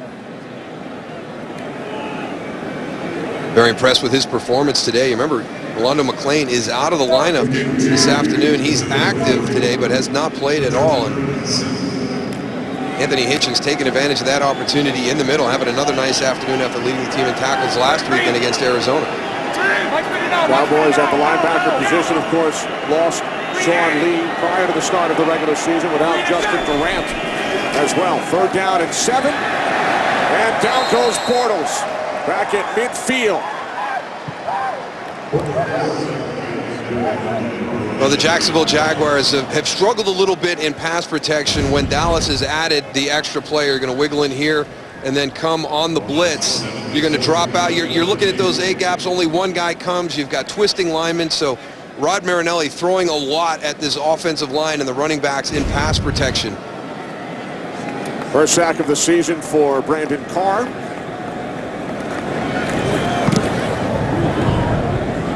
Harris back deep. He will let it bounce, and it takes a Cowboys bounce into the end zone for a touchback. Week 10 continues later today on CBS, and for some of you on Fox, then tonight, Sunday Night Football on NBC. Tune in tomorrow for Monday Night Football on ESPN. One of the major stories all week in the NFL, the status of Tony Romo, who did not play last week against Arizona, but Romo not only has returned, but has thrown 3 touchdown passes, 2 to Des Bryant. And the Cowboys have scored the last 28 points in the game. Now Allen Hurns, wide receiver, is being evaluated for a concussion. He's questionable on his return, guys. All right, thanks, Goose. Cowboys start from the 20. DeMarco Murray with 98 yards on the ground. Here's Murray.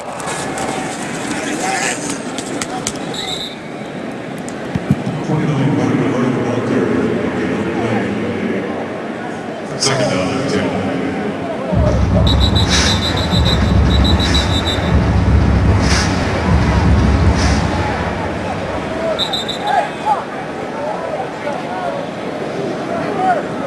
Now second down and 10 for the Cowboys with just over 1 minute remaining in the third quarter here at Wembley.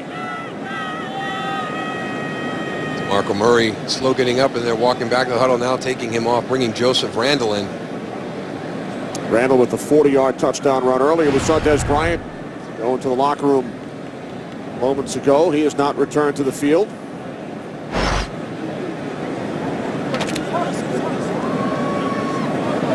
So Murray to the sidelines. Randle in the backfield with the fullback Tyler Klutz. Escobar in motion, second down and 10. Hand off to Randle. Randle out to the 22-yard line. Roy Miller made the tackle. So first Bryant to the locker room, and now Murray shaken up 2 plays ago. Yeah, we talked about at the top, Jason Garrett describing his offense. We've got to throw the ball to number 88, and we've got to turn around and hand the ball to number 29. And right now, at this point, both of those guys on the sideline for the Dallas Cowboys. Lance Dunbar has replaced Randle in the backfield. Third down and 8. Cowboys must get to the 30 for a first. Witten slot to the right. Romo on third down. Pump fake. Now moving to his left. Finds his man Dunbar, but he's tackled at the 25. So the Cowboys will punt it away, and Romo slow to get up. As the third quarter comes to an end here in London. All Cowboys, they lead by 24.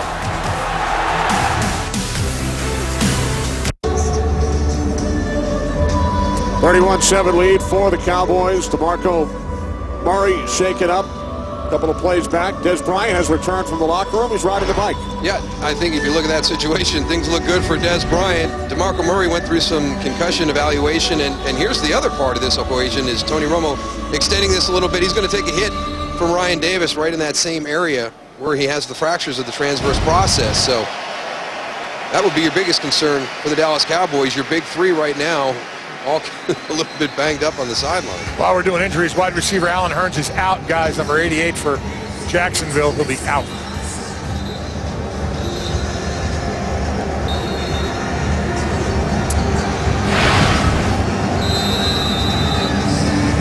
Jones will punt it away following the first.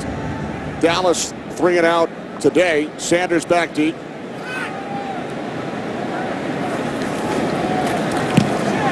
So we start the fourth quarter here in London. End over end kick. Taken out the 32 by Sanders. 11-yard return out to the 43. So it's Jaguars football. But if you're Jason Garrett, Darryl, you have to be thinking about how much longer Tony Romo stays in this game with a 24-point lead. Well, if it was important to come over here to London and win this game, and so much so that you're going to put Tony Romo into the starting lineup, now it's time to think about what's coming down the road the latter part of the season after this bye week. You've got Des Bryant on the bike, DeMarco Murray going through concussion protocol, and your quarterback just took a hit in the same spot where he had those fractures of the transverse process. So I think they've accomplished what they set out to do. We actually joked with Tony Romo, would you come out of the game? And he says, well, if it's a big lead in the fourth quarter, say we're up 31-7, I have to think about getting off the field and letting Brandon Weeden get some snaps. So very prophetic in his prediction when we spoke with him on Saturday. Yeah, that was his actual line. He said 31-7. Bortles sacked for the third time. Ball comes loose. And it looks like the center, Luke Bowenko, has recovered. That Dallas Cowboy defense is just bringing pressure. Exactly what Jason Garrett said at halftime. They want to keep as much pressure on Bortles as possible. And you know what? You guys talking about Tony Romo and how long should keep him in. I think that, after that last hit, I watched him walk over to the sideline. It was very slow. I think it's time to really start considering taking him out. And how about the London native Jack Crawford coming up with the Cowboys sack? Here's Denard Robinson. Crawford, much sought after by the media here in London during the week. I mean, you come over here to London with the type of players and the notoriety that they have with Dallas, and Jack Crawford becomes one of your more sought-after guys, and really enjoyed his week here. And what a great opportunity, because he thought he had missed out on that, being drafted to the Raiders, and the game's coming back and forth here to London, and thought he'd missed out on his opportunity. And then the Dallas Cowboys pick him up, and he finds his way here. We're down at 13. This is Todman. And Todman is across midfield, but is stopped about a yard shy of the marker. Needed 13, gained 12. So Crawford with the sack. A couple of plays back. He attended City of London School. One of his classmates, Daniel Radcliffe of Harry Potter fame. He said they were friends, haven't spoken in many years. But apparently, Daniel was a big fantasy football player. Getting his inside information from Mr. Crawford. They have an eye on tonight's game. Jaguars again going forward on 4th down, nothing to lose at this point. Well, as big as Blake Bortles is, if you don't cover up that center, it's a great opportunity for him. He's got to have a little bit better feel for that center coming off that block and keep his feet a little longer, not make that such a difficult spot. It's tough for these young quarterbacks. They're not used to being up under center, Darryl. That's right.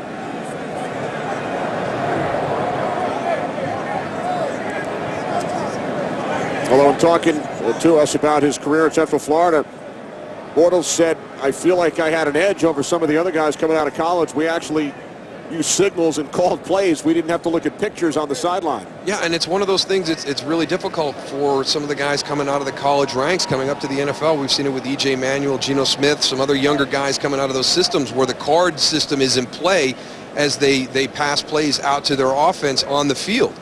And everybody's looking over to get the play call as opposed to the quarterback going through the mechanics in the huddle. He made that a little bit closer than he needed to be. He'll get a better feel for that because Luke Bowanko had to come off and go right to his left to get that block. And, you expect to lean a little bit on your center, and then all of a sudden he's gone. And, boy, he's lucky because it looked like that knee went down, too. Here's set of downs for the Jaguars, trailing by 24. From the Dallas 47-yard line, Bortles rolling right, being chased by Mincy. Now he throws, and Shorts picks up a first down and more. Cecil Shorts takes it to the Cowboys' 15, a 32-yard pass play, and Shorts is over 100 for the game. We've talked about Allen Robinson and Allen Hurns throughout the game, but it's Cecil Shorts who's had the big game in the passing game today. Nice job by Blake Bortles extending this play, waiting. He's got two receivers, and Cecil Shorts, shutting that play down, finding that open spot in the zone for his quarterback to find him. 7th career 100-yard receiving game for Shorts. From the Cowboys 15. Todman to the 12, and we head to Los Angeles for a game break with Kurt. Good one going on in New Orleans. San Francisco's led all day, but Drew Brees and the Saints mounted a comeback. He hooks up with Jimmy Graham, and right now it's 21-17 early on in the 4th quarter. Kenny Moose and Goose. All right, thanks, Kurt. Jaguars on the move here in London. 2nd and 7. From the Dallas 12. Jaguars without Allen Hurns. Lost for the remainder of this game. No Jaguar in the vicinity of that throw. Nearly picked off by Sterling Moore. There is a flag at the end of the play.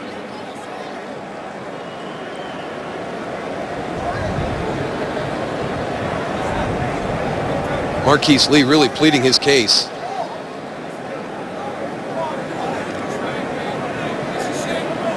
Pass interference, offense, number 15, blocking downfield prior to the ball being touched on a forward pass. 10-yard penalty, Second down. One of the plays that we see come into the NFL, the little bubble screens on the outside. There's number 15. We'll see if he's downfield blocking. There's Marquise Lee. Yeah, the ball's not thrown. But then you've got a mix-up with quarterback wide receivers on the outside. They're looking for the bubble screen with Allen Robinson being called on that number 15. And Blake Bortles is throwing the ball down the field. Kind of that one where you're trying to sell that. You're going to fake that bubble screen and then allow Allen Robinson to release and go down the field for the catch. Officials still huddled up. They have not yet picked up the flag at the 4-yard line. Well, right away after the flag came down, Marquise Lee went over and was talking to one of the officials, explaining to him his point of view on what the play was designed to do. Don't know if he changed anybody's opinion out there.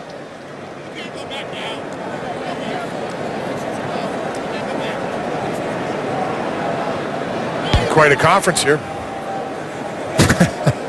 Well, it's one of the things that the NFL took a look at, and it's one of the things that we're watching is that contact down the field on these bubble screens on the outside to make sure. Correction. There is no foul for offensive pass interference. The block took place within 1 yard of the line of scrimmage. There is no penalty. Incomplete pass. Third down. I don't know if it was in 1 yard of the line of scrimmage, though. No, I don't think it was 1 yard at all. So line of scrimmage is right here. Look at your blue. That's your blue line. So let's see where this contact between Allen Robinson occurs with Sterling Moore. Or it's not Sterling Moore, it's actually Orlando Scandrick coming through. That's 3 yards downfield. So the flag has been picked up erroneously, as we saw. Now 3rd down and 7. Bortles' pass is caught at the 11-yard line by Shorts. What a heck of a catch by Cecil Shorts. Not a lot of productivity out of the catch, but a great catch nonetheless. So it is now 4th down and 6. Gus Bradley again will go forward on 4th down. Now we got Des Bryant going to the locker room earlier. He went in to get an IV for cramping. That was the reason for him coming off the field, guys. Thanks, Goose. Jaguars must get to the 5 for a 1st down. And Bortles' pass is short, looking for Todman. So the Cowboys once again take over on downs. Dallas leading the Jaguars by 24. Today's Game on Fox is sponsored by AT&T, mobilizing your world. By DirecTV. If you call yourself a sports fan, you gotta get DirecTV. And by Canon.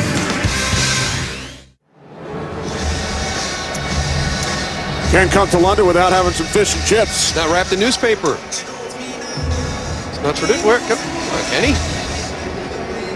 Blaming me? Well, Tony Romo back out on the field as the Cowboys take over. There's DeMarco Murray, who was dinged earlier, and Des Bryant, who went to the locker room. So good news, bad news for Cowboy fans. They're all 3 on the field, but why are they still all 3 on the field? Well, here's Murray. Out to the 11. And he hits 100 yards on that run for the 9th time this season. 9th time in 10 games. Emmitt Smith, back in 99, the last Cowboy with at least 9 100-yard rushing games in one season. Who was leading the way for Emmitt that year? 99, not for long. No, it wasn't Tyler Klutz. 2nd down and 9. Romo dumps it off. It's Murray. Emmitt's here today, along with Michael Irvin, made the trip. And we saw Fred Taylor down on the sideline from the Jacksonville Jaguars organization. Great running back for the Tony Jags. Baselli also. Yeah.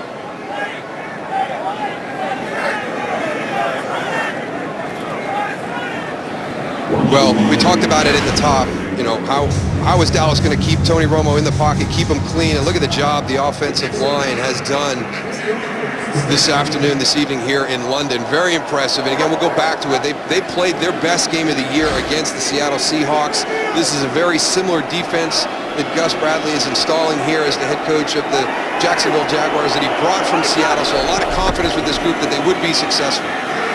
Romo on 3rd and 10, sacked for the first time today. And there you go, Kenny. As soon as you praise somebody, you put the numbers up, man. They're going to prove you wrong, guys. Well, it was going to be hard for them to pitch the shutout the entire time against this front. Derek Marks continues to work, going against two guys. Tony Romo spins out, and I like the fact that he braced himself, understanding the situation. It's breaking down. You got some big bodies coming in from that Jaguar defense. Been frustrated all afternoon because they haven't had an opportunity to get to the quarterback. 5th sack of the season for Marks. There is a flag on the punt. Flag back in the end zone. Ball comes to a stop at the 36-yard line. We'll check in once again with referee John Parry.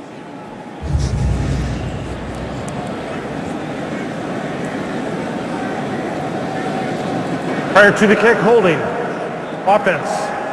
Number 51. Penalty results in a safety.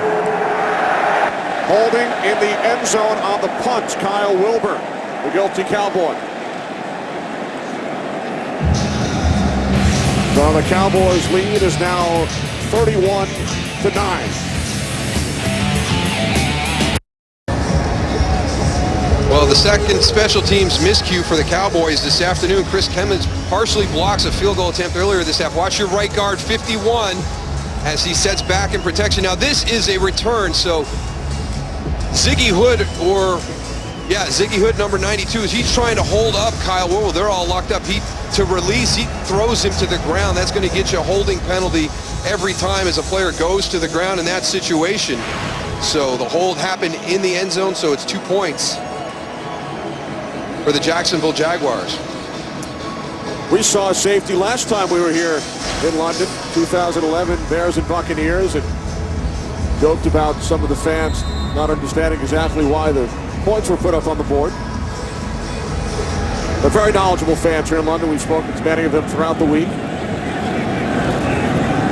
As the Cowboys and Jaguars play game number 11 here at Wembley since 2007. Just under 8 minutes to play. Gotta like the udders right there, guys. What was he trying to say? DeMarco Murray's the bell cow? Those guys are having a good time. Got a cheese head in the background too, Daryl. All teams being represented. This guy's a... You don't want to spring the money for the jersey or anything like that. I'm just going to get some paint. What team is he representing?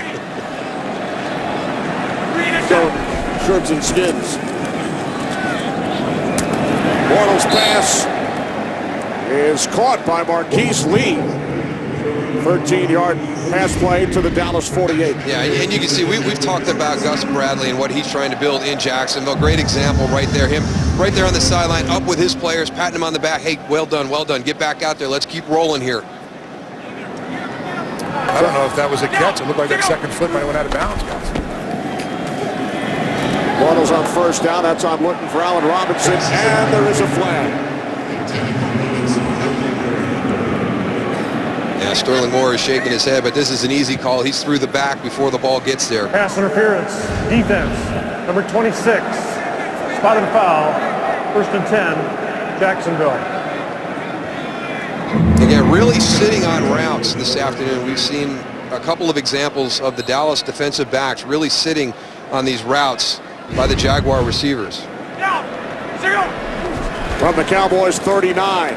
Bortles complete for another first down. Clay Harbor, gain of 15. We check in with Kurt Menefee. Well, back here in the States, we're getting ready for America's Game of the Week when you guys were done in London.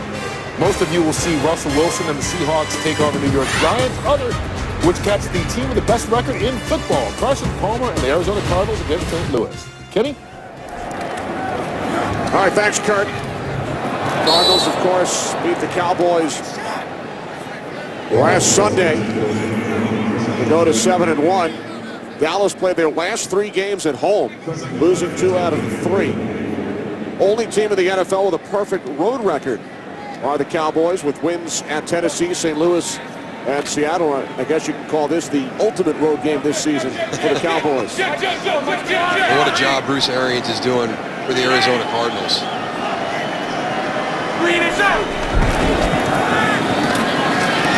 Bortles fires on. It's picked off by Bruce Carter. There is a flag. 2 flags have been thrown.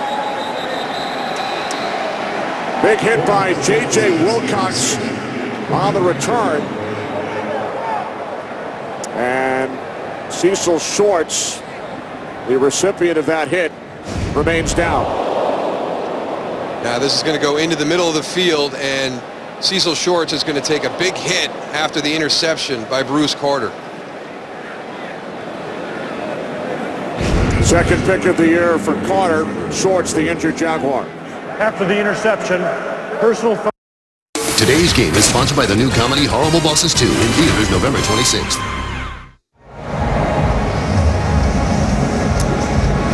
Welcome back. Brandon Weeden has replaced Tony Romo with just under 7 minutes remaining. And the Cowboys leading 31-9. Weeden started last week's game against Arizona. Went 18 of 33, 1 touchdown, 2 picks. Following the interception by Carter, the hit by Wilcox on Shorts, leading to the Cowboys penalty flag. Yeah, and J.J. Wilcox has just got to be smarter on this play. At 31-9, this is not a big deal. When you're talking about player safety, don't misunderstand me that it's not a big deal to the player's safety on the field, but you got to be smart in that situation and not put yourself in a position to get a penalty.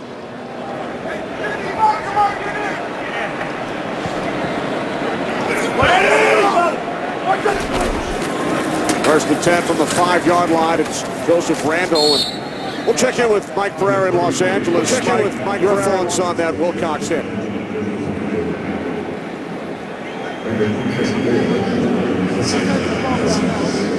All right, we apologize for the audio issue as we come to you thousands of miles away from Mike Pereira.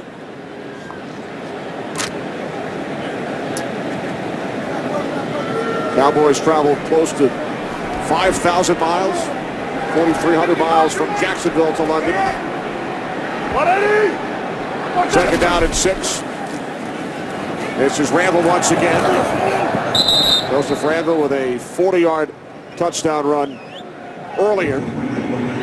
So it will be third down for the Cowboys. There's Tony Romo. His numbers 20 of 27. 246 yards, 3 touchdowns. But remember, part of the decision for Tony Romo to commit to playing in this game with that injury was the performance of the offense last week against Arizona, which Brandon Weeden was in charge of. And Arizona played it in the way where we're not going to allow you to beat us with DeMarco Murray. We're going to take him away. We're going to stack the box. There were plays to be made on the outside in the passing game, and Brandon Weeden could not take advantage of those. So this is an opportunity for him here to get some confidence in the staff back in Brandon Weeden to be the guy that can go out on that field in certain situations and run this offense in a way to produce a victory. Cowboys use a timeout. Weeden, the former first-round draft pick of the Cleveland Browns back in 2012. He started 20 games over 2 seasons with the Browns. What a day for Cowboys quarterback Tony Romo. We saw no indication whatsoever of the injury having an effect on his ability to play the quarterback spot. And when you got a guy like Des Bryant out there just taking over the game on the outside, that sure does help you out quite a bit. But you know, his mobility looked good. He had some off-balance throws, and he played smart. He threw the ball away, didn't take a lot of hits, took a couple, but his offensive line did a nice job keeping him upright the majority of the afternoon.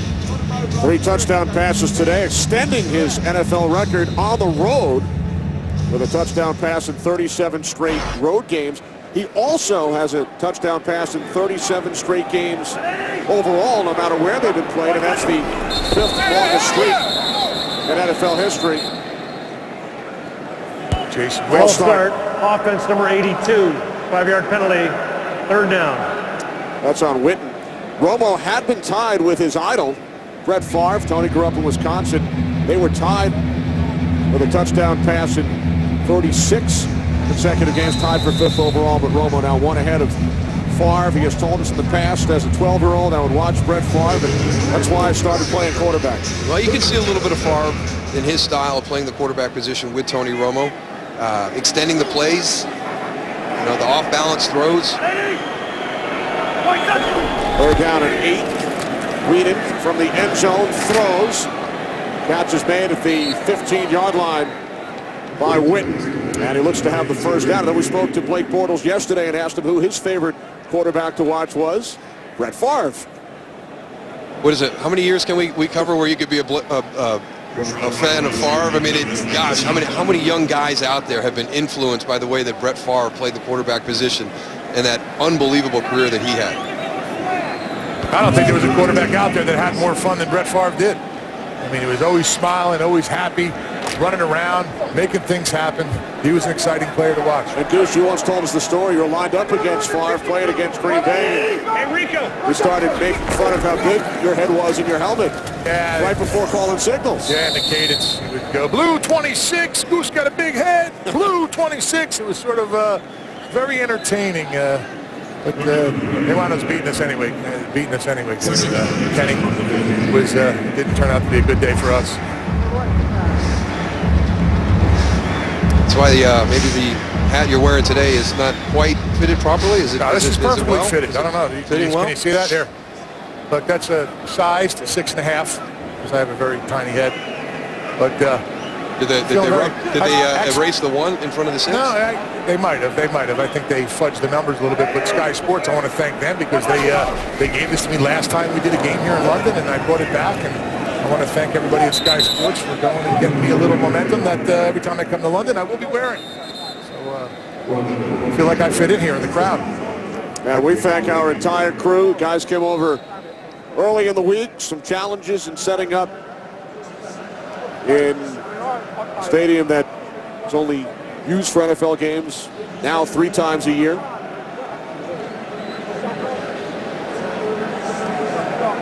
NFL started playing regular season games here at Wembley in 2007. Giants played in the first game against the Dolphins. They went on to win the Super Bowl.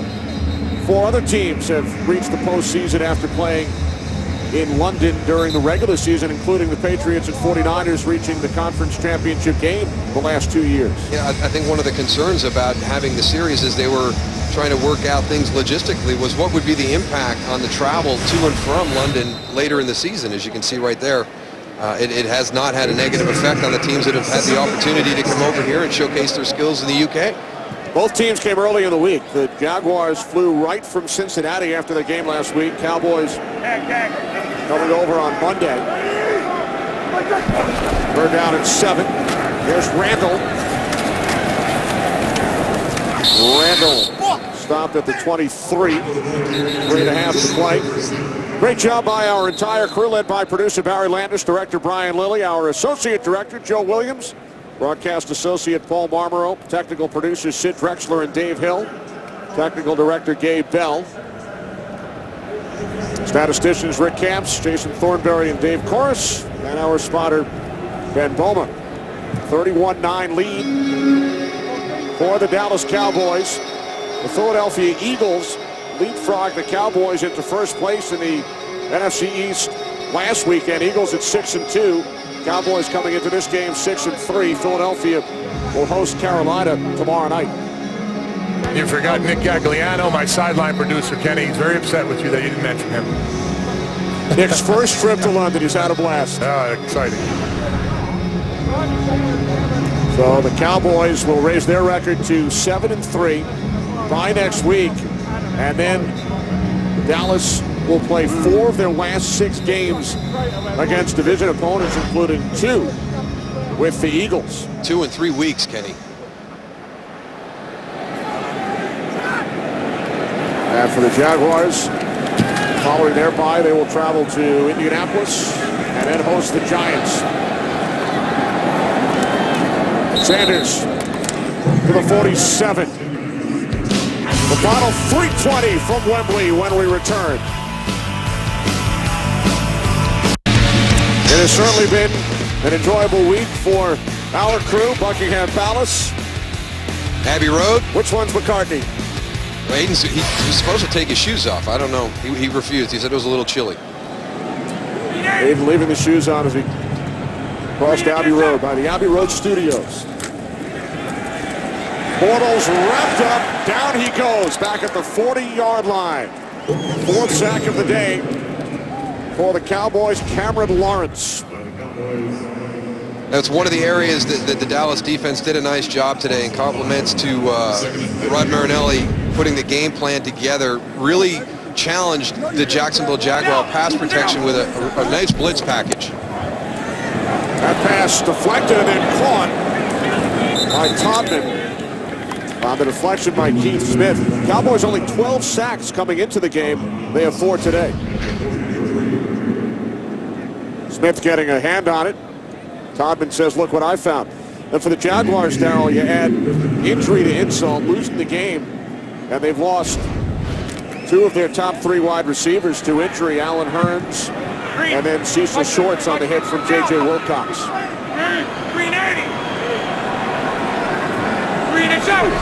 Third down at 13. Bortles being chased once again. Now he throws and it's incomplete. He was looking for Allen Robinson.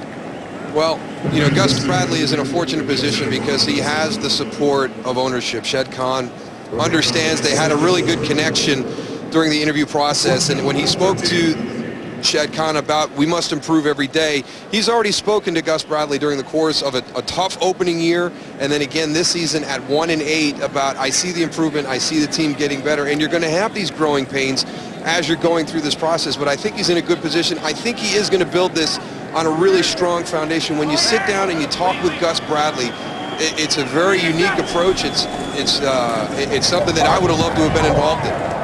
Penalty marker on 4th down as the catch is made by the tight end Nick Jacobs, rookie out of McNeese State.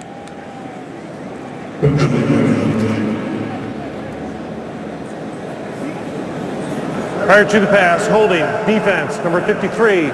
Penalties decline. Result of the play, 1st down. Game break, Joel Klatt. All right, Kenny, to New Orleans, and the Saints down by 4. Breeze finds Jimmy Graham. They're up 3, 1:39. 49ers with the ball, facing a 3rd and 10. Back to London, Kenny, Moose, and Goose. Thanks, Joel. Those teams have had great battles. You think back to the playoff game 3 seasons ago. 4 touchdowns in the last 4 minutes as the catch is made by Allen Robinson. That's one of Bortles' best throws of the game. It really was. Really nice touch on that throw. We've seen the velocity that he can get in the ball on a couple of these shorter routes, but here's an example of the touch, just dropping it right over the top to Allen Robinson. 31-yard completion. Robinson's 5th catch today.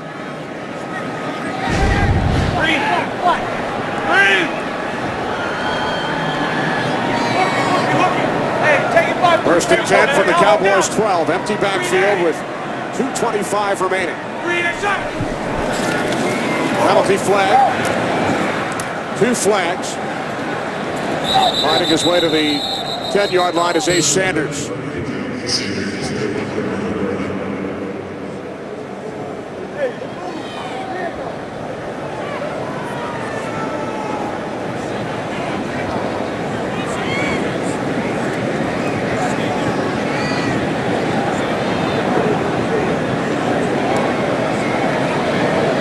Two fouls in the play, both on the defense. Offside, defense, number 93. Penalties decline.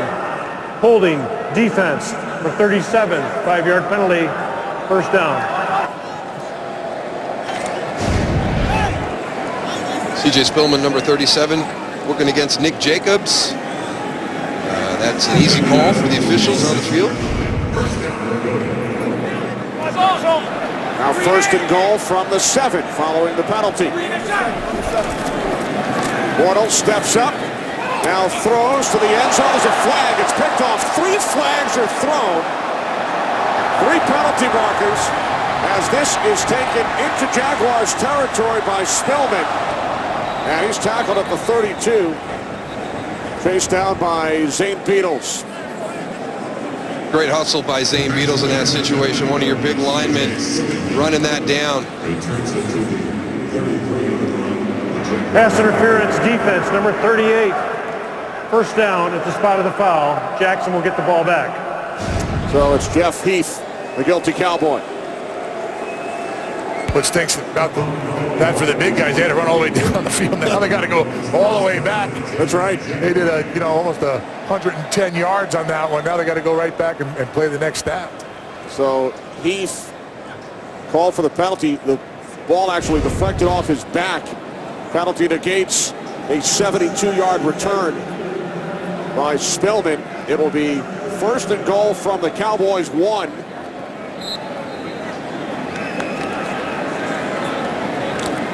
With 2:03 on the clock.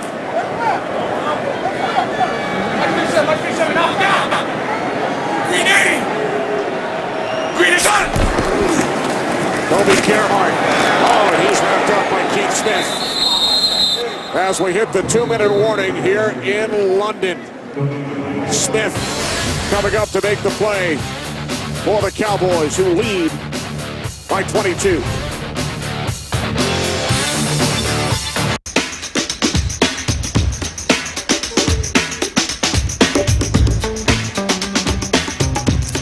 Terrific week here in London. Third and final NFL game at Wembley this season. Dallas Cowboys lead the Jacksonville Jaguars 31-9 following the 2-minute warning.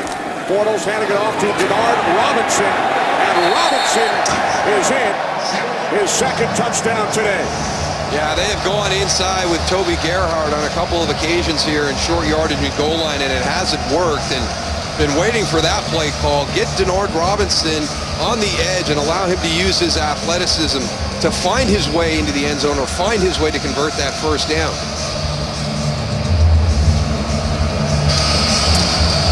Jaguars will go for 2 and try and make it a 14-point deficit. Jacksonville 0 for 1 this season.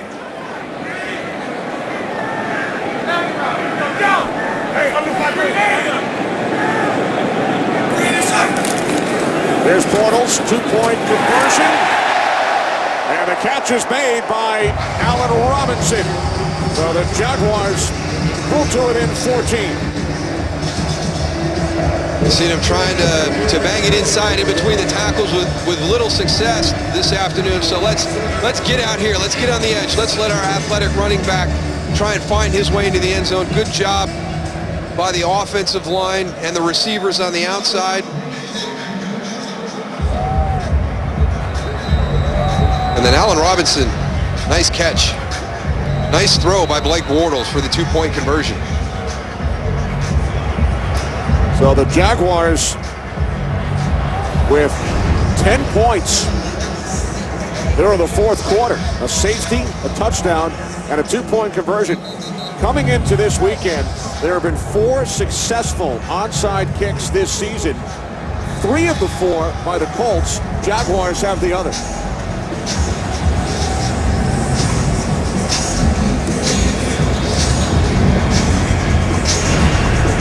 So Scobie will set it up. 4 of 13 in his career.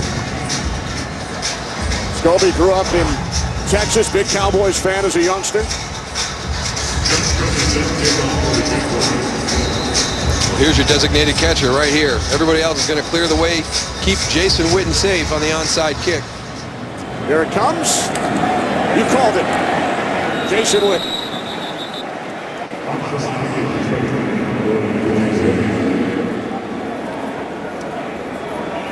So the Dallas Cowboys with 1:51 remaining will be able to run out the clock. Jaguars are out of timeouts.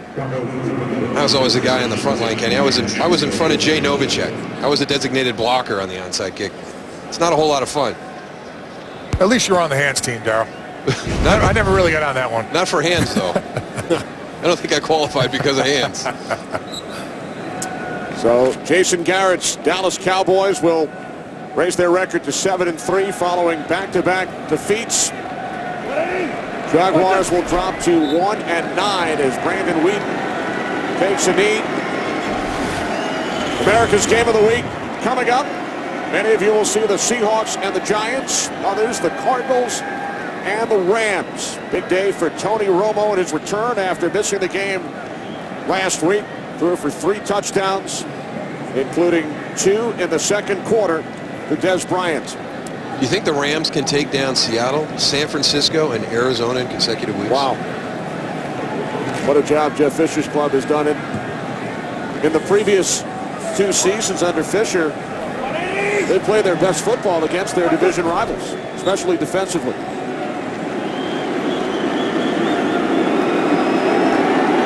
Time winding down here in London. Season-high passer rating for Tony Romo. DeMarco Murray with his 9th 100-yard day this season in 10 games. Des Bryant, 158 yards, second highest total of his career. A couple of touchdown receptions and the first career 2-touchdown game for Denard Robinson of the Jaguars. This is one of those specialty situations that the UK fans really haven't grown to appreciate yet, Kenny. Taking a knee. Taking a knee, victory formation. No, we want to see more football. They love the punts, they love the kicks. And here tonight, they have watched the Dallas Cowboys put an end to their 2-game losing streak. They had never lost 3 in a row under Jason Garrett. Garrett and Bradley come together. Their teams have spent the entire last week here in London. Des Bryant, 2 second-quarter touchdown receptions. Big question all week, would Tony Romo play? Well, not only did he play, but he excelled. To New Orleans, Kevin Burkhardt, John Lynch, Pam Oliver.